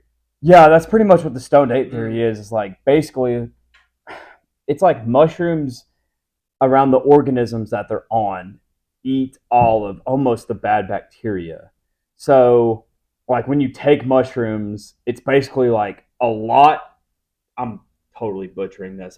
It's okay. Yeah, I'm totally butchering this, but it's supposed to be like a lot of things in one, and that's what that psychedelic experience does, is that puts you in a very uncomfortable, different experience than what you're in on a daily basis. Like, whenever you do them, I feel like your mind is just completely, like I said, dude, I literally felt the last time I did them that I was like, just a growth, bro. And it makes you realize that, like, if your phone's dead, doesn't really matter. You are a living organ. As long as you're living and just, having a good time, that's really the only thing that matters. Because all of the little things, I feel like if you don't have that, like, connection, like whether it be religion or however you get that connection, to make you realize that, again, like, what it goes back to is, it's not just right here. There's more to this. Yeah. And and that's what it is for me, is like, bro, this is all little shit compared to the big picture. Yeah. Like, this is all, we're basically just, every day we're just lucky to be alive. And we are a floating ball through space right now with so many things that could go wrong at any second. And I've been alive for 25 years, and it's been a fucking blast, Yeah. Well, I think definitely gratitude comes from that. Yeah. Gratitude is a great way to base your life, or a great thing to base your life off of, and to proceed forward with that. Because gratitude is, like what you were saying, tomorrow's not promised. Yeah. And just because you woke up today, you've been given a gift. That's why they call it the present. Go get it. Mm-hmm. Go keep it moving. You've been given another day on this earth to keep it going. But yeah, definitely like psychedelic experiences definitely pull the veil back that society and media always puts in front of us is like, this is important, this is going on, this is what you should be worried about. And it's like, in reality, it's just like, I could give two shits less about the war in Ukraine. It's not affecting me. Granted, yes, you could get into the politics of it, of why you should or shouldn't care, but day in, day out is like, it doesn't really have much of an effect on me. And I'm just going to keep it pushing in my own life. I'm going to go be a good person. Yep. I'm going to go do the best I can, put my best foot forward, and be grateful that I was given another day on this earth. But yeah, I feel like that's the best mindset to have. A lot of different mindsets out there, and guess what? Different strokes for different folks. Yeah. Some people might not like that way, and have something to say about that. But it's like, bro, that's all the experiences that I've had in my life. That's where I'm grateful for everything I have. I love everybody in my life. So I like to surround myself with good people, because I feel like it's one of the great things in life is like personal relationships and stuff. Is you can go through this alone and figure it out all by yourself, but it's going to be way more challenging, and it's not going to be nearly as fun. Like if you have good people around you, that's all that matters. You're not going to be fulfilled at all. Yeah, exactly. Personal relationships with people it's so important, and it's honestly what makes life so much fun living. Yep, absolutely. Growing a relationship. I can't tell you how good it feels to when somebody like calls you to ask you to do something just because they know they can rely on you. Yeah. That's a great feeling to have. Yeah. Just because you realize like you've presented enough to that person to where they trust you and they know that you're there for them. So and it's even a better feeling too whenever you call on other people and all of a sudden you have a tribe of people helping you out. Yeah, like what I was telling you earlier, like Devin asked me to officiate his wedding. Yeah. I was like, absolutely, bro. Yeah, like I would love to do that. That's so cool. Yeah, like he trusts me that much to, take that serious. Yeah, and that's one of the biggest days of his life, and he's trusting me to be the guy that writes the, speech and does the ceremony and all that stuff. And yeah, absolutely. Like I would love to do it for you. Yeah. Take a quick pause break here. Y'all two can keep chopping it up. I'm gonna piss. Okay. Yeah. I'm gonna go pee too, but when we come back, let's hit the starting 5. Yeah, I haven't peed once. So dude, I gotta piss so bad. I'm so glad you said that. We're back from our piss break. Yeah. I feel like I'm at the pit stop in Bloomingdale. You ever hung out at that bar before? No. It's an old trucker bar. It's like a little pool hall that I wouldn't even call it a trucker bar. It's just where the people of Bloomingdale go to have their beers. Yeah, I almost got killed by a trucker there one night. Oh, well then I guess it is a trucker. Yeah. Is it on John B. Dennis? Yes. It is? I mean, what is that Pals right across the street? Oh, okay, that's on John B. Dennis. And Price, I was going to say, it's over there. Yeah, I guess we can get right into this starting 5. This has been a hell of a podcast so far. You got a phone call? Yeah, I'll text her. Okay. Starting 5 this week was actually commented by yours truly, Dominic Lyles. Podcast guest decided on albums. Our starting 5 albums. And again, just like last week, just for a disclaimer in the future of all of our like starting 5s, these are our opinions and like what personally has been, meaningful to us or has like a special place in our heart. So like, definitely don't take it the wrong way. But if you don't agree with our list, let us know in the comments. If you have your own list, please put it down in the comments. We love seeing that type of stuff. Love getting different perspectives on things. So, Dominic, I have to chime in. I was disappointed in both of you last week. Why? Not one of you had Travis Pastrana in your top 5. Oh, dude, that's a great one. Travis Pastrana? Dude. He landed a double backflip when we were in like 4th grade. Dude, bro, I wanted to chime in. That's all I had to say. I can't ride a dirt bike. That should be even more impressive. You can't ride a dirt bike, and he can do a double backflip on it. I know. I mean, I know it is impressive, but I'm just saying, like, again, people take. I just wanted to say that. That's all.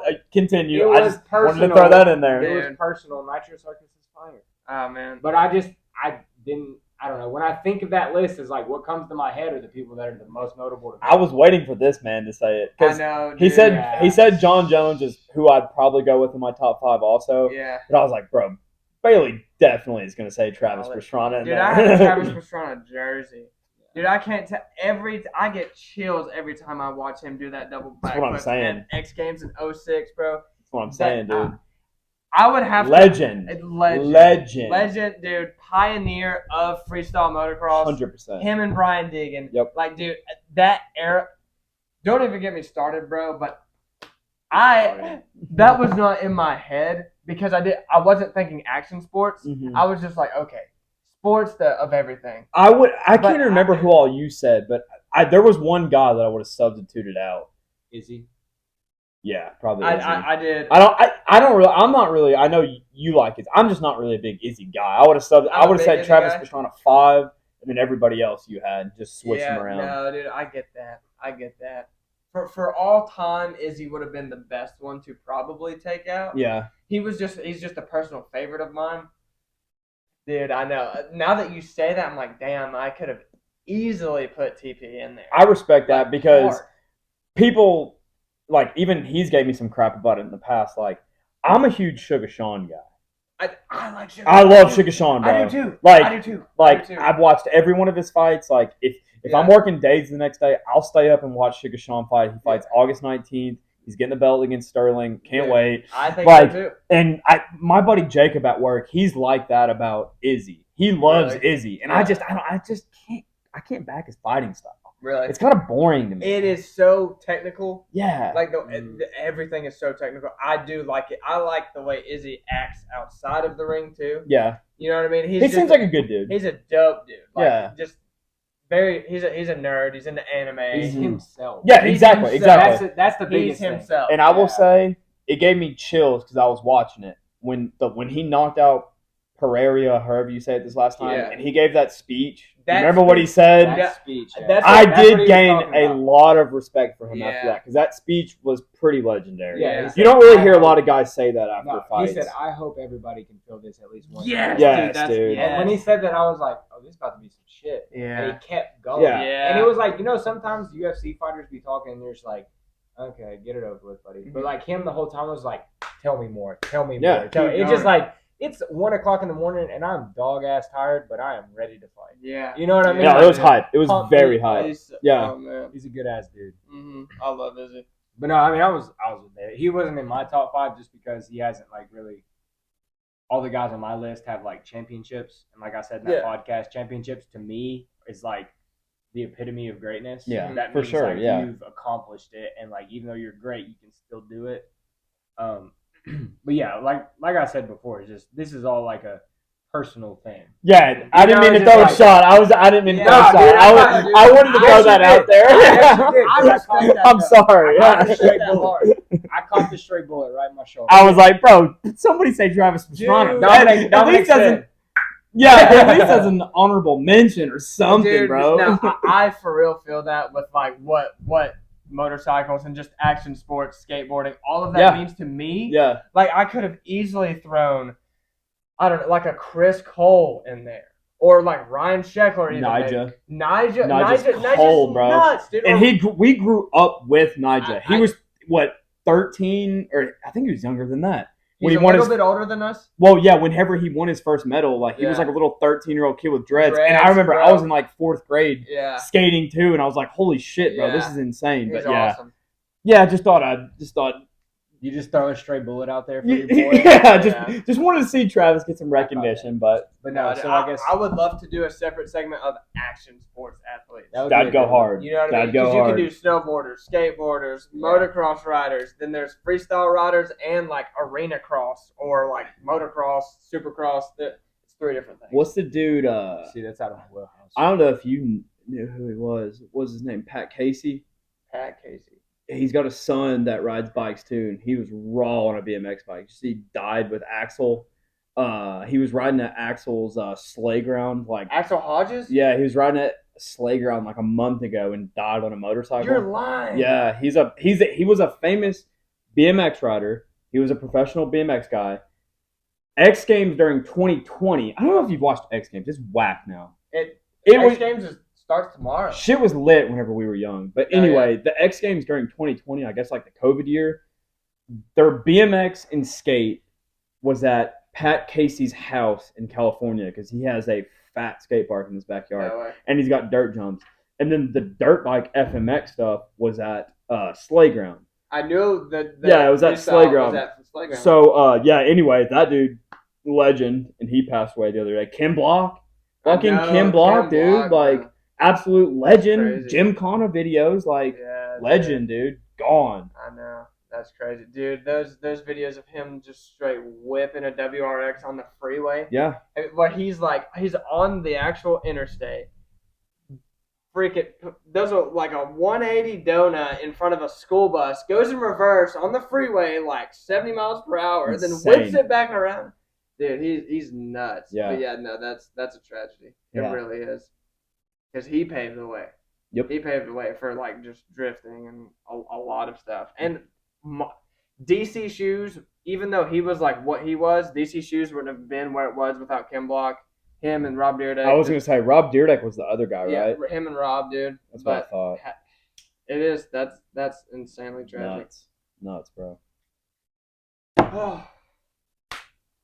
Anyway. We're trying to get. All right, my bad, Tucker. No, I'm with you right there. You're good, dude. Keep that going. I love that conversation.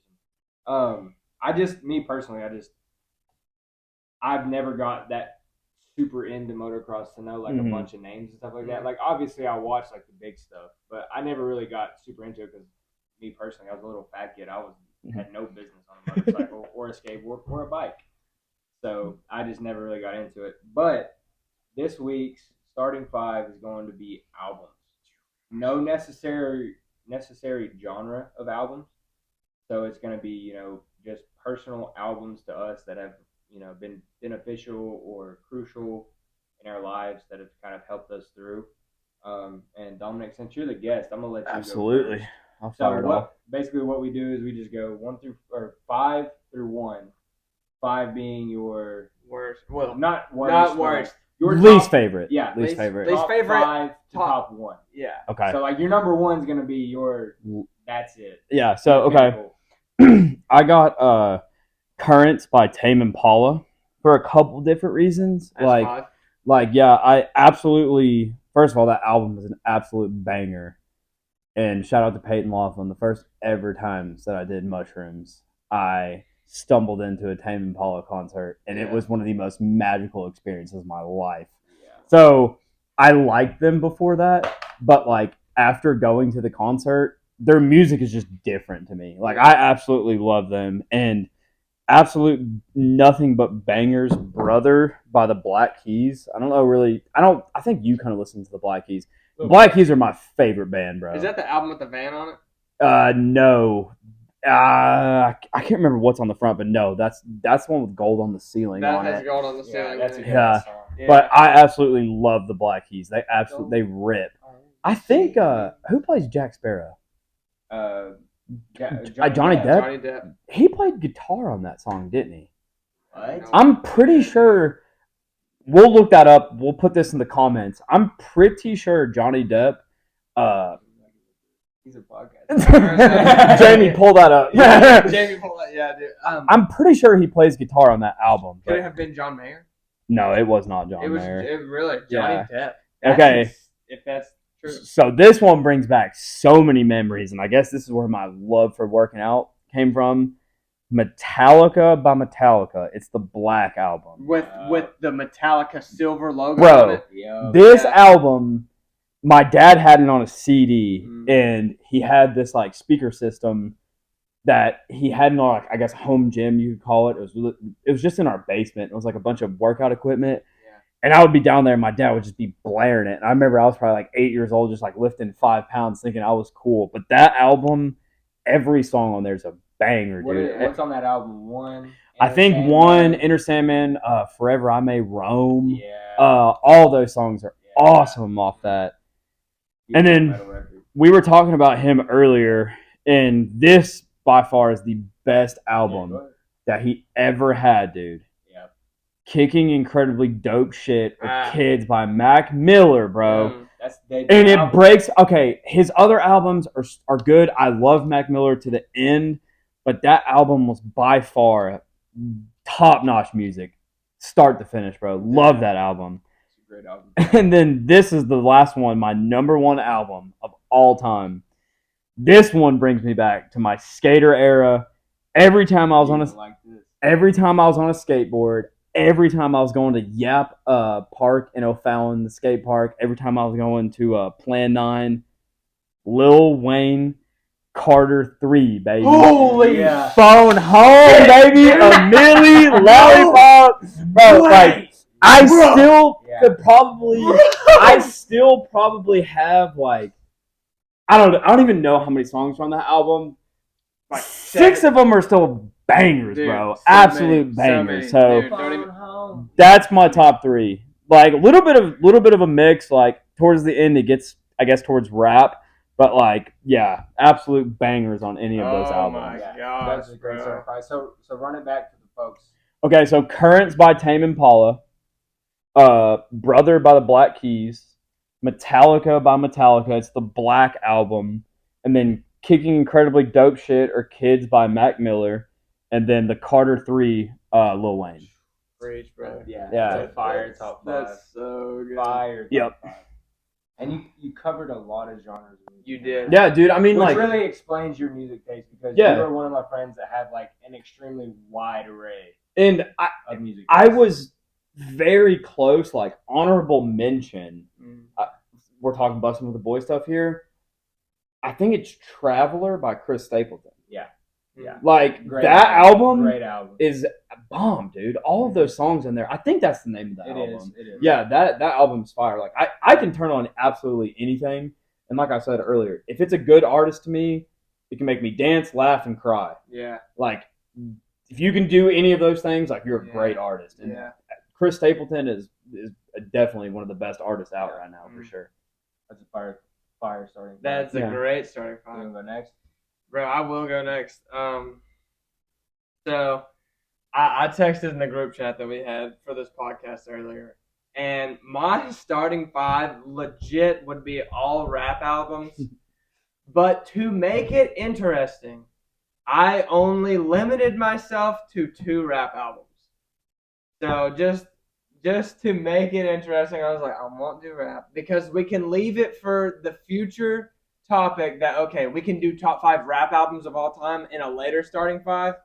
So I was like, okay, I won't do starting 5 for just all rappers. Okay, let me go. Soon though, it's coming soon. So, someone please comment that because I'm dying to get that. You know what I mean? I'll go through whenever you post it. I'll comment rap albums. Rap albums, yeah. It's like just like that comment so it's posted next time. Exactly. Okay. Number 5, bro. And yes, this is all genres. This is all genres. Okay, all genres. Number 5. The Black Parade by My Chemical Romance. Bro, damn. I didn't think you were gonna put that. That is a fire album. Dude. That is a fire album. Fire album. That was almost in mine. Dude, with what that album did to me whenever I was introduced to that music, when I was probably like 9. That emo punk. Emo punk, bro. Like Green Day type shit. Green Day. Yeah. And then there's like Fall Out Boy. Hell yeah. There's like soft punk, like people like All American Rejects, and like Blink 182. Yeah. Dude, what that does for me when I listen to that, like Dead, Teenagers, Famous Last Words, Welcome to the Black Parade. Yes. The endless amount of bangers on that album. I can listen to that. I listened to that album earlier today. Bomb. But what that does to me, I feel like I'm in like a early 2000s movie, and I'm about to. I don't even know what I'm about to do. But the story that album tells, dude, is incredible. I'm about to listen to it on my way home because I don't think I know any music like off of this. Like I'll have to give it a listen for sure. You don't just need to listen to just like a couple of songs on that album. You need to take time out of your day to sit down and listen to the whole thing through. Dude, I'll definitely because listen it to is a story, and the story is amazing. That is a fucking hitter, baby. Dude. Okay, like, and that shocked me. I'm so proud of this dude right now. But like what I'm telling you. Yeah. That, like when I take rap out of it, because I have a very wide array of music that I've listened to my whole entire life. I mean, dude, like I said, what that album did to me and what that has turned me into, it's like a part of who I am 1,000%. Yeah. Okay, so the Black Parade, My Chemical Romance. God, you got me fired up, baby. I'm about to play this shit when I get in the car. Dude, My Black Parade good. series, save that right now. I'm listening to that shit. It's so That's good. number 5. Imagine the next I- one. Okay. So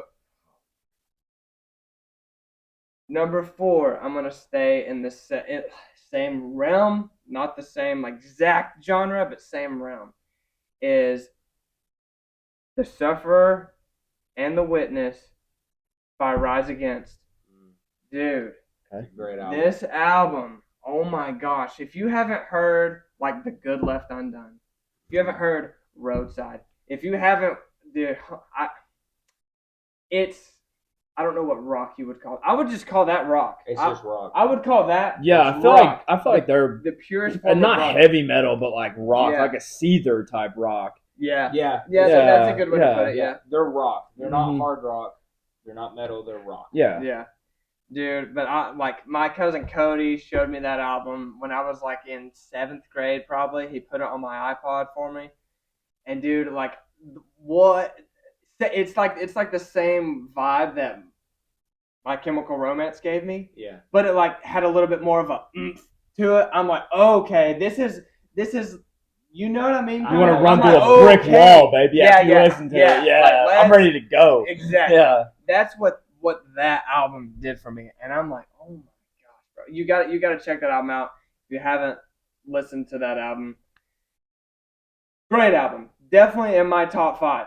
If I had to exclude rap, Yeah. That's a great album. Yeah, it's a great album. Okay, number 3, and I'm not gonna call this rap because I think you both would agree that this is not rap. I light my cigar again. Number 3, I would call this R&B. Maybe. Okay. Or like, you guys can help me on it because you know this artist. Shoot away. I know you all know this artist well. Blonde by Frank Ocean. Definitely R&B. R&B. Yeah, R&B for R&B? sure. Okay. Like, I mean, our generation's R&B. All right, I mean, yeah, like, I don't know. He might have I don't think he really has any hard rap songs. No. Yeah, like he's definitely more of like a Yeah. Anderson .Paak and the Free Nationals type guy. Yeah. Like, you know, he kind of raps, but it's very flowy. Is how I would Nah, describe dude. him. Frank Ocean, that's a fire album. oh my gosh, Fire album. like Blonde. dude, and I mean you got like Chanel. You know what I mean? Nights. Biking, I don't think is on that album. Oh, it's not? It's not on that album. That was a single that came out with him, Jay-Z, and Tyler. But Biking is not on that album. Oh, okay. But it came out in that same exact time period. But you got Nights, you got Nikes, you got my 2 favorite songs on that album are the most random songs that no one else really gives that credit because everyone's like Chanel and Ivy and Nights and all and Black and White, or no, it's Pink and White. Is there features on all these, or is it just him? It's just him. On all of these, it's just him. No shit. Yeah, So it's like a J. Cole type album. Yeah, dude, he's on another level, dude. Features. Yeah. My favorite 2 songs on this album are White Ferrari and Futura Free. Dude, the Futura Free is the last song on the album, and it's like it goes on for 15 minutes, and it gets into like it has like a conversation at the end and all this. And White Ferrari just tells a beautiful story, bro. Check those 2 songs out, but that's my number 3 because that is just a banger. Okay. Anyway. And number 2, bro, this is like what lives within me. This is what I feel like paints a picture for my life. Slipknot. Yeah, no, the first Hannah Montana album. No, dude. In all seriousness, Kanye West, Okay. The Life of Pablo. Oh, Curveball there. Dude, Okay. I know. Okay. Not My Beautiful Dark Twisted Fantasy. Not College Dropout. Not Late Registration. Not Graduation even. The Life of Pablo. If you go back and listen to this album, and it's like if you can get the story of how he's dealing with his ego while creating this album, and then there's songs on the album that are legit like gospel songs, and then there's songs to where like he's like straight up like we're talking about like freestyle number 4 where he's like, what if we fuck right now? What if we fuck in the middle of this Vogue party? Would we be the life of the whole party? Would everybody start fucking? Yeah. Would everybody start fucking? Yeah. Dude. And but then it's like, we on an ultralight beam. We on an Fire. ultralight beam. I love that song, it's like, dude. If you just listen to the story that he's telling, I'm like, this is like how I'm going through my life and battling my ego, trying to be the right person, but also being like as much as myself as I can be. Yep. I'm like, I don't know if anybody else is hearing what I'm hearing, but this might be one of the greatest albums ever. And this is like his only album that didn't win a Grammy. What the? You know what I mean? Yeah. Like his Kanye West has 24 Grammys. 24. That's insane. 24. Bro. That's insane. His first studio album, The College Dropout, in 2004, whenever he was just a producer and decided to rap, won album of the year. Yeah, his that's insane. first album. Yeah. Oh my God. So I could go on about Kanye all day, and it's like if I did my all-time rap list, it's like 4 out of those 5 albums would probably be Kanye. Yeah. Like honestly, because he's just another level for me. Yeah. For me. My Beautiful Dark Twisted Fantasy, bro. And oh that, my God, and dude. if you like every single critic, every single person, if you had to make the best album of our generation, it would probably be that album. Yeah, for sure. Like, dude, absolutely. Yeah. What Power did when people heard it, All of the Lights, Blame Game. There's so many songs on that album that it's like everybody knows. Yeah. Everybody knows it. I get so passionate when it comes to Kanye West. I'm excited for this number 1. Okay, so but dude, my number 1 is just like such like me, and it's like and I don't know what the hell this is gonna be. No, but it's so funny. I thought his number 2 was his number 1. Because it's like this is what made me. This is what changed me from how I thought about stuff. It's what gave me an ego, but also took my ego away. It's like what I can turn this on if I'm crying, if I'm happy, if I'm mad. If I can turn this album on and be like, okay, dude, this is who you are. Mm-hmm. Like it straightens me back up. As crazy as this sounds, my number 1 album is The Carter 4. Okay. By Lil Wayne, bro. My number 1 album of all time. I really thought you were gonna go Tyler, the Creator, number 1. No, I thought that's where you were gonna go with that. I thought he was going with Kid Cudi. Okay, really? I could have seen that one too. Yeah, no, dude, no, it's Wayne, bro. Yeah. No, dude, I should have seen that one coming. Oh my gosh, it's Mirror. Carter 4 fire though too. Dude, that's another great album. Dude, How to Love, How to Hate, Mirror, Blunt Blowing. Yeah, dude, I didn't even know what smoking weed was when I first heard that song, but that was the first song that I like learned every single word to, and I was just like. This goes so hard, dude. I'm like, it's so hard. I don't know what any of this means, but dang it, dude. Yeah. Oh my gosh, the Carter 4 Lil Wayne just has a special place inside of my heart. Fire album. Yeah. Fire. Yeah. All right, so run it back. Rapid fire real quick. We got number 4, The Black Parade, My Chemical Romance.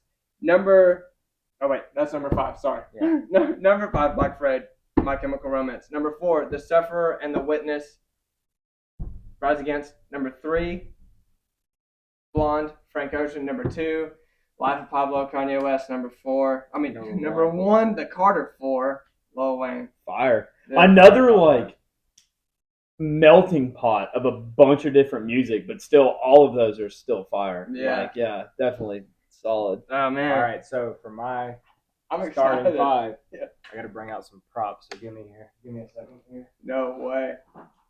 Just because you guys I hope you're ready to headbang. Yeah, you guys know my music taste. So first of all, we're gonna kick it off.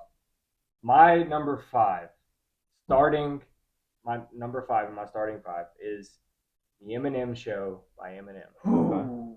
That album has Till I Collapse. It has, all these badass songs on there, and "Sing for the Moment" is on there. Sing for the moment. "Sing bro. for the Moment" is the reason this is one of my in my top 5 is because first of all, Eminem introduced me to rap.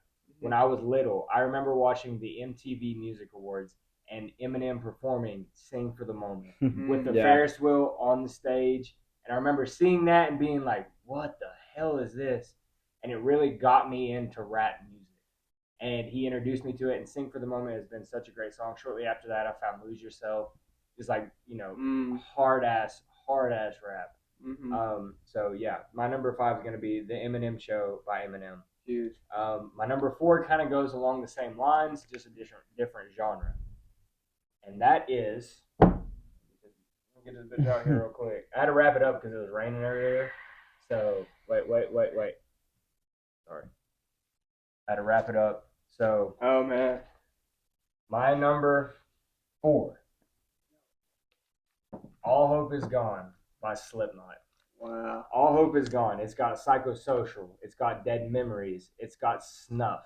It's got Vendetta. It's got The Hitters. This is like probably the most mainstream album Slipknot has ever made.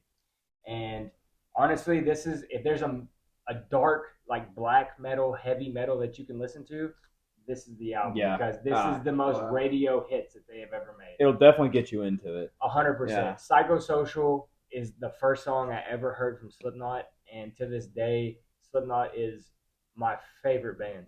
I can turn them on, like Dominic said, when I'm happy, when I'm sad, when I'm mad, when I want to dance. Like I can turn these guys on and just be in a better mood.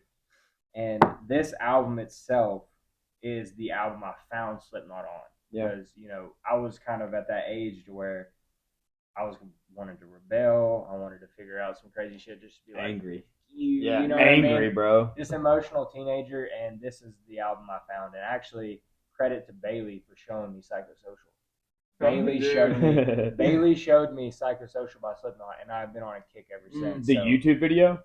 Was it the YouTube video? Because I was like, you gotta check out. Yes, that YouTube video is nuts, bro. Bailey, scary. at his house, he had a computer in his downstairs basement, and he was like, "Have you ever heard of Slipknot?" And I was like, "No." He was like, "You need to see this. It might be scary, but you need to see this." Just hold on. Because we both liked Hollywood Undead. Yeah, and it was very similar, but it's like, no, these guys are like really about it. You know what I mean? Yeah. They're wearing masks and shit. Yeah. Do you know who Hollywood Undead is? Yeah. They wore masks too, so I was like, this may be up your alley. And then he definitely took that lane a lot more than I did. No, yeah. And I don't know if the camera can see, but like right here, that's Mick Thompson. Mick Thompson, this guy right here, looks like Sinister. And that's what scared me the most was Mick Thompson. But the way he ripped that fucking guitar just touched me in a different way, man. And I was just like, God, this band is badass. So yeah, my number 4, "All Hope Is Gone" by Slipknot. So we're gonna scroll on over to the number 3, and this is kind of where I get more so back into the rap. My number 3 is "Man on the Moon" by Kid Cudi. Okay, yeah. We both Pursuit out Kid Cudi. It easily could have been "Pursuit of Happiness," "Solo Dolo," "Dreams and Nightmares." Yeah.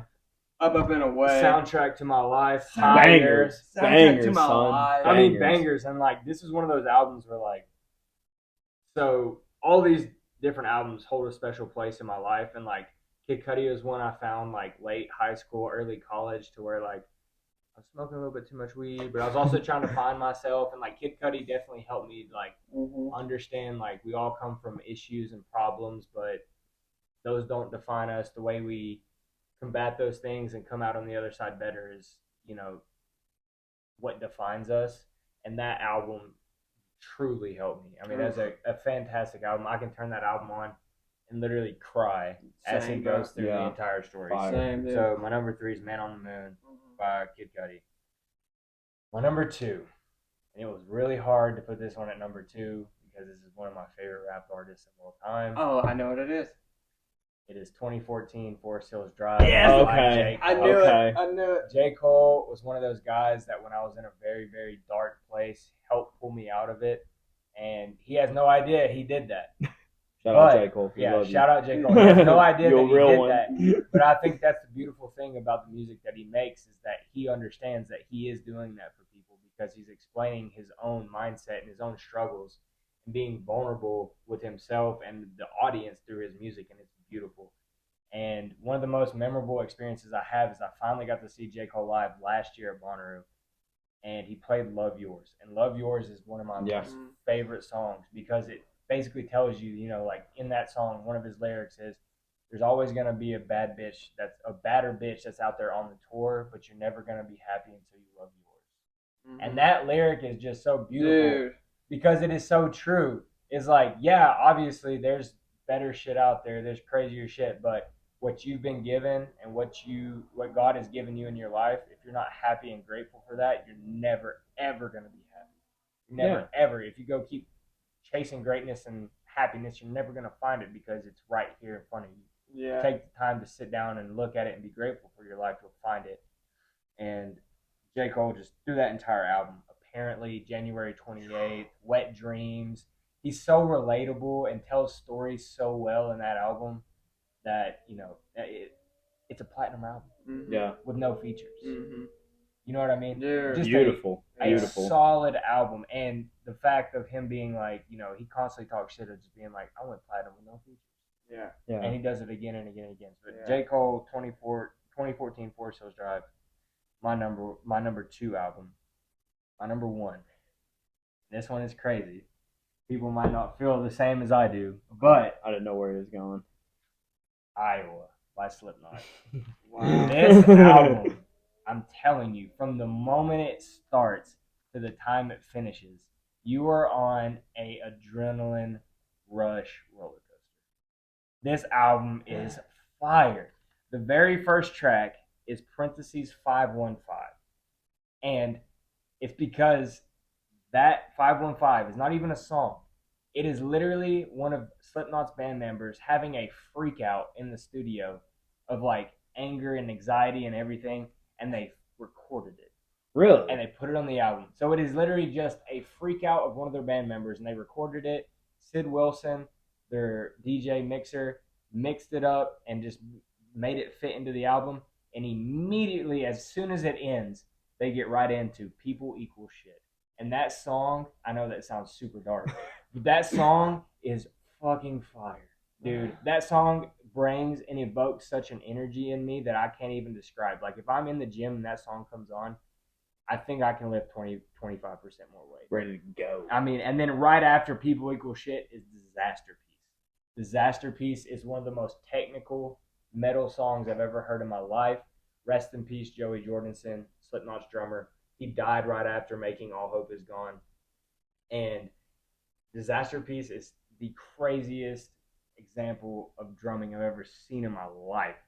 You know, and I mean, just the Heretic Anthem is on that one, basically just being like, fuck you to the establishment. You know, in that song they say, if you're 555, then I'm 666. Just meaning like, I am everything you think I am and worse. Just being like, if you think I'm this big ass piece of shit, even though I'm not, I'm a great person and I love everybody, but you're the hypocrite and you want to call me that, then fuck you, I am. And then just that big fuck you mentality. That big fuck you mentality, dude. I love that. And that's what their music is about, because a lot of people will see that and be like, oh, that's hateful music. No, it's the exact opposite. Yeah. It's the exact opposite of being like, you want to call me the hateful person, but they're the hypocrites telling you everything that's wrong with the world and telling you to believe in it. And they're the ones that are telling you, no, fuck that. I'm not believing in it. I'm going to go against the grain and I'm going to be the outlier. And Iowa. I'm about to run through that garage door. Yeah, man, I'm telling you, bro. Iowa by Slipknot. Metal music is not everybody's genre, and I understand that. But like for me personally, the stuff I've gone through with like my anger issues and reacting emotionally, this music has helped me so much channel that in a good direction, and come out better on the other side than what I was originally going to, the trajectory I was heading. So.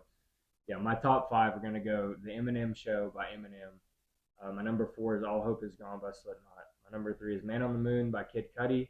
My number 2, 2014 Forest Hills Drive by J. Cole. My number 1 is Iowa, the debut album. Solid. Yeah. That's crazy. That's their first album. Yeah. First studio album. They First have studio- one before Yeah. that, but it's really weird. Yeah. I love it, but it's really, really dark. Yeah. That is probably the darkest metal record I've ever heard, but it still is like dark enough. It's so dark, but it also says something.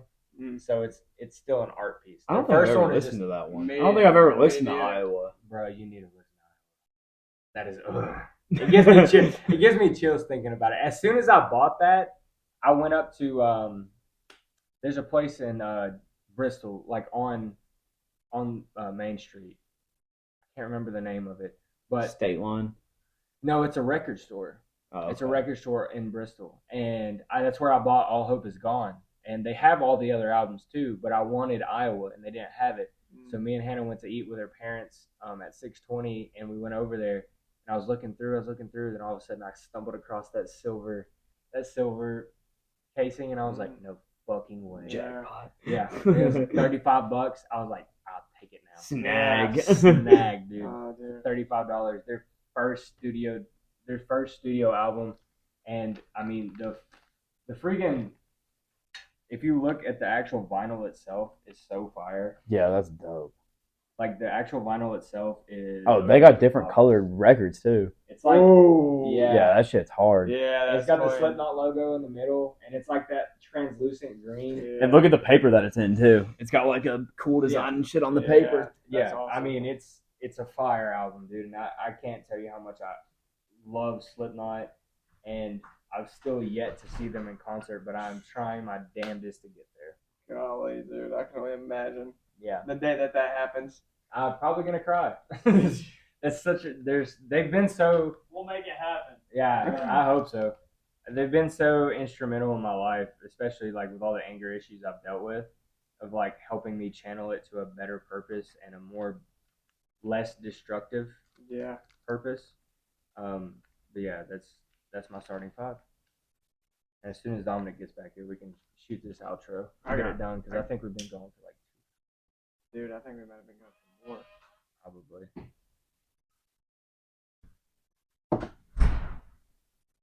All right, we're gonna shoot this outro real quick. Want me in or Yeah, no, you're in it for sure. You want me in or- I was like, No, is that you're me? the whole episode, but you're on the end. You want me to sit out this You one? want to shoot the outro or me? Sure, we can. I'm trying to think of how the last thing went. It doesn't matter. You can do it if you want to. Yeah, that's my starting five. And for the most part, that's a wrap on the podcast. It's been a great one. Honestly, this has gone a lot longer than we thought it would, and that's, even better. Yeah. I love the conversations we've had. Talk everything from how we've met Dominic, who he is in our lives. We've gone from that, gone to some stories about him being a new father, and then going over into conspiracy theories, and then back to our starting five with rap album or not rap albums, with just albums in general. And it's been a hell of a time. Man. Yeah. This is great. I want to say thank you guys for having me. This has been Dude, an of absolute course. blast. Yeah, dude. I've been looking forward to this. Like it was a really good time, and what I was telling Bailey earlier, you guys are killing it, and I'm super proud of both you guys. And not only this podcast, but like getting married. Both you guys are getting married and settling down and everything. I think it's dope. So I'm proud of both you guys, and I appreciate everything, and I appreciate you guys letting me come on and have a blast. I definitely hope we get to do this again because it was super fun. 100%. Yeah, this was super For sure. fun. 100%, bro. For sure. After the conversations we just had and how long we've gone, like, yeah, absolutely. Like, there's way more that was left unsaid. That Yeah, needs to for keep sure. going. I only Yeah. covered like a quarter of what I had in my Yeah. notes. Yeah. But yeah, go ahead. Oh no, I was just gonna say it's like Joe Rogan, then Duncan Trussell on there every freaking Yeah. you know what I mean? He always comes in, you know what I mean? So yeah, dude. And there's always a 3.5, 4 hour podcast. Exactly. Yep. You know, so, Yep. Yeah. Yeah. Make sure to comment on our next week's starting five. Please. I'm actually going to the beach. I leave Saturday. We're filming this on Thursday. I leave Saturday for the beach. I'll be gone until next Saturday. We're going to do our best to film that Sunday to get another podcast out to you guys that Monday. Not miss a week, but disclaimer, we may miss a week. We don't know yet. Still tentative. But we definitely wanted to film this one so we could get you guys another podcast this Monday. But yeah, I guess that's about where we're going to leave it. Good shit, boys. Yeah. That was be fun, dapping around man. here, Yeah, bro. that was fun, Yeah. man. Yes, Appreciate sir. you having me. Yeah, of course. guys, make sure to like, comment, and subscribe. We need to get that subscriber count up, guys. Yeah. We got great views, man. We do. We got 200 views on the first episode, 100 views on the second one. We got 41 subscribers. We got to get them subscribers up. So if you're watching, you enjoy the content that we're giving you guys, just throw a subscribe on there. It's free. Yeah. There's nothing you got to do other than press the subscribe button, and that's it. Yeah. And if it makes you feel better, there's no way for us to go in and look who's subscribed to us. So it's like, if you don't want us to know that you're a subscriber, we legit can't see that. Yeah. So please, Fair enough. please subscribe if you want. A ghost. You'll be a ghost subscriber. You'll be a ghost subscriber. Like if you're watching in the closet, then please just come out. You know what I mean? We appreciate you. We're inclusive here. Yeah. Come out the closet. Yeah, come out the closet. But yeah, this has been another episode of Off the Rip Podcast. See you guys in the next one. Peace. Bro, that's off the rip.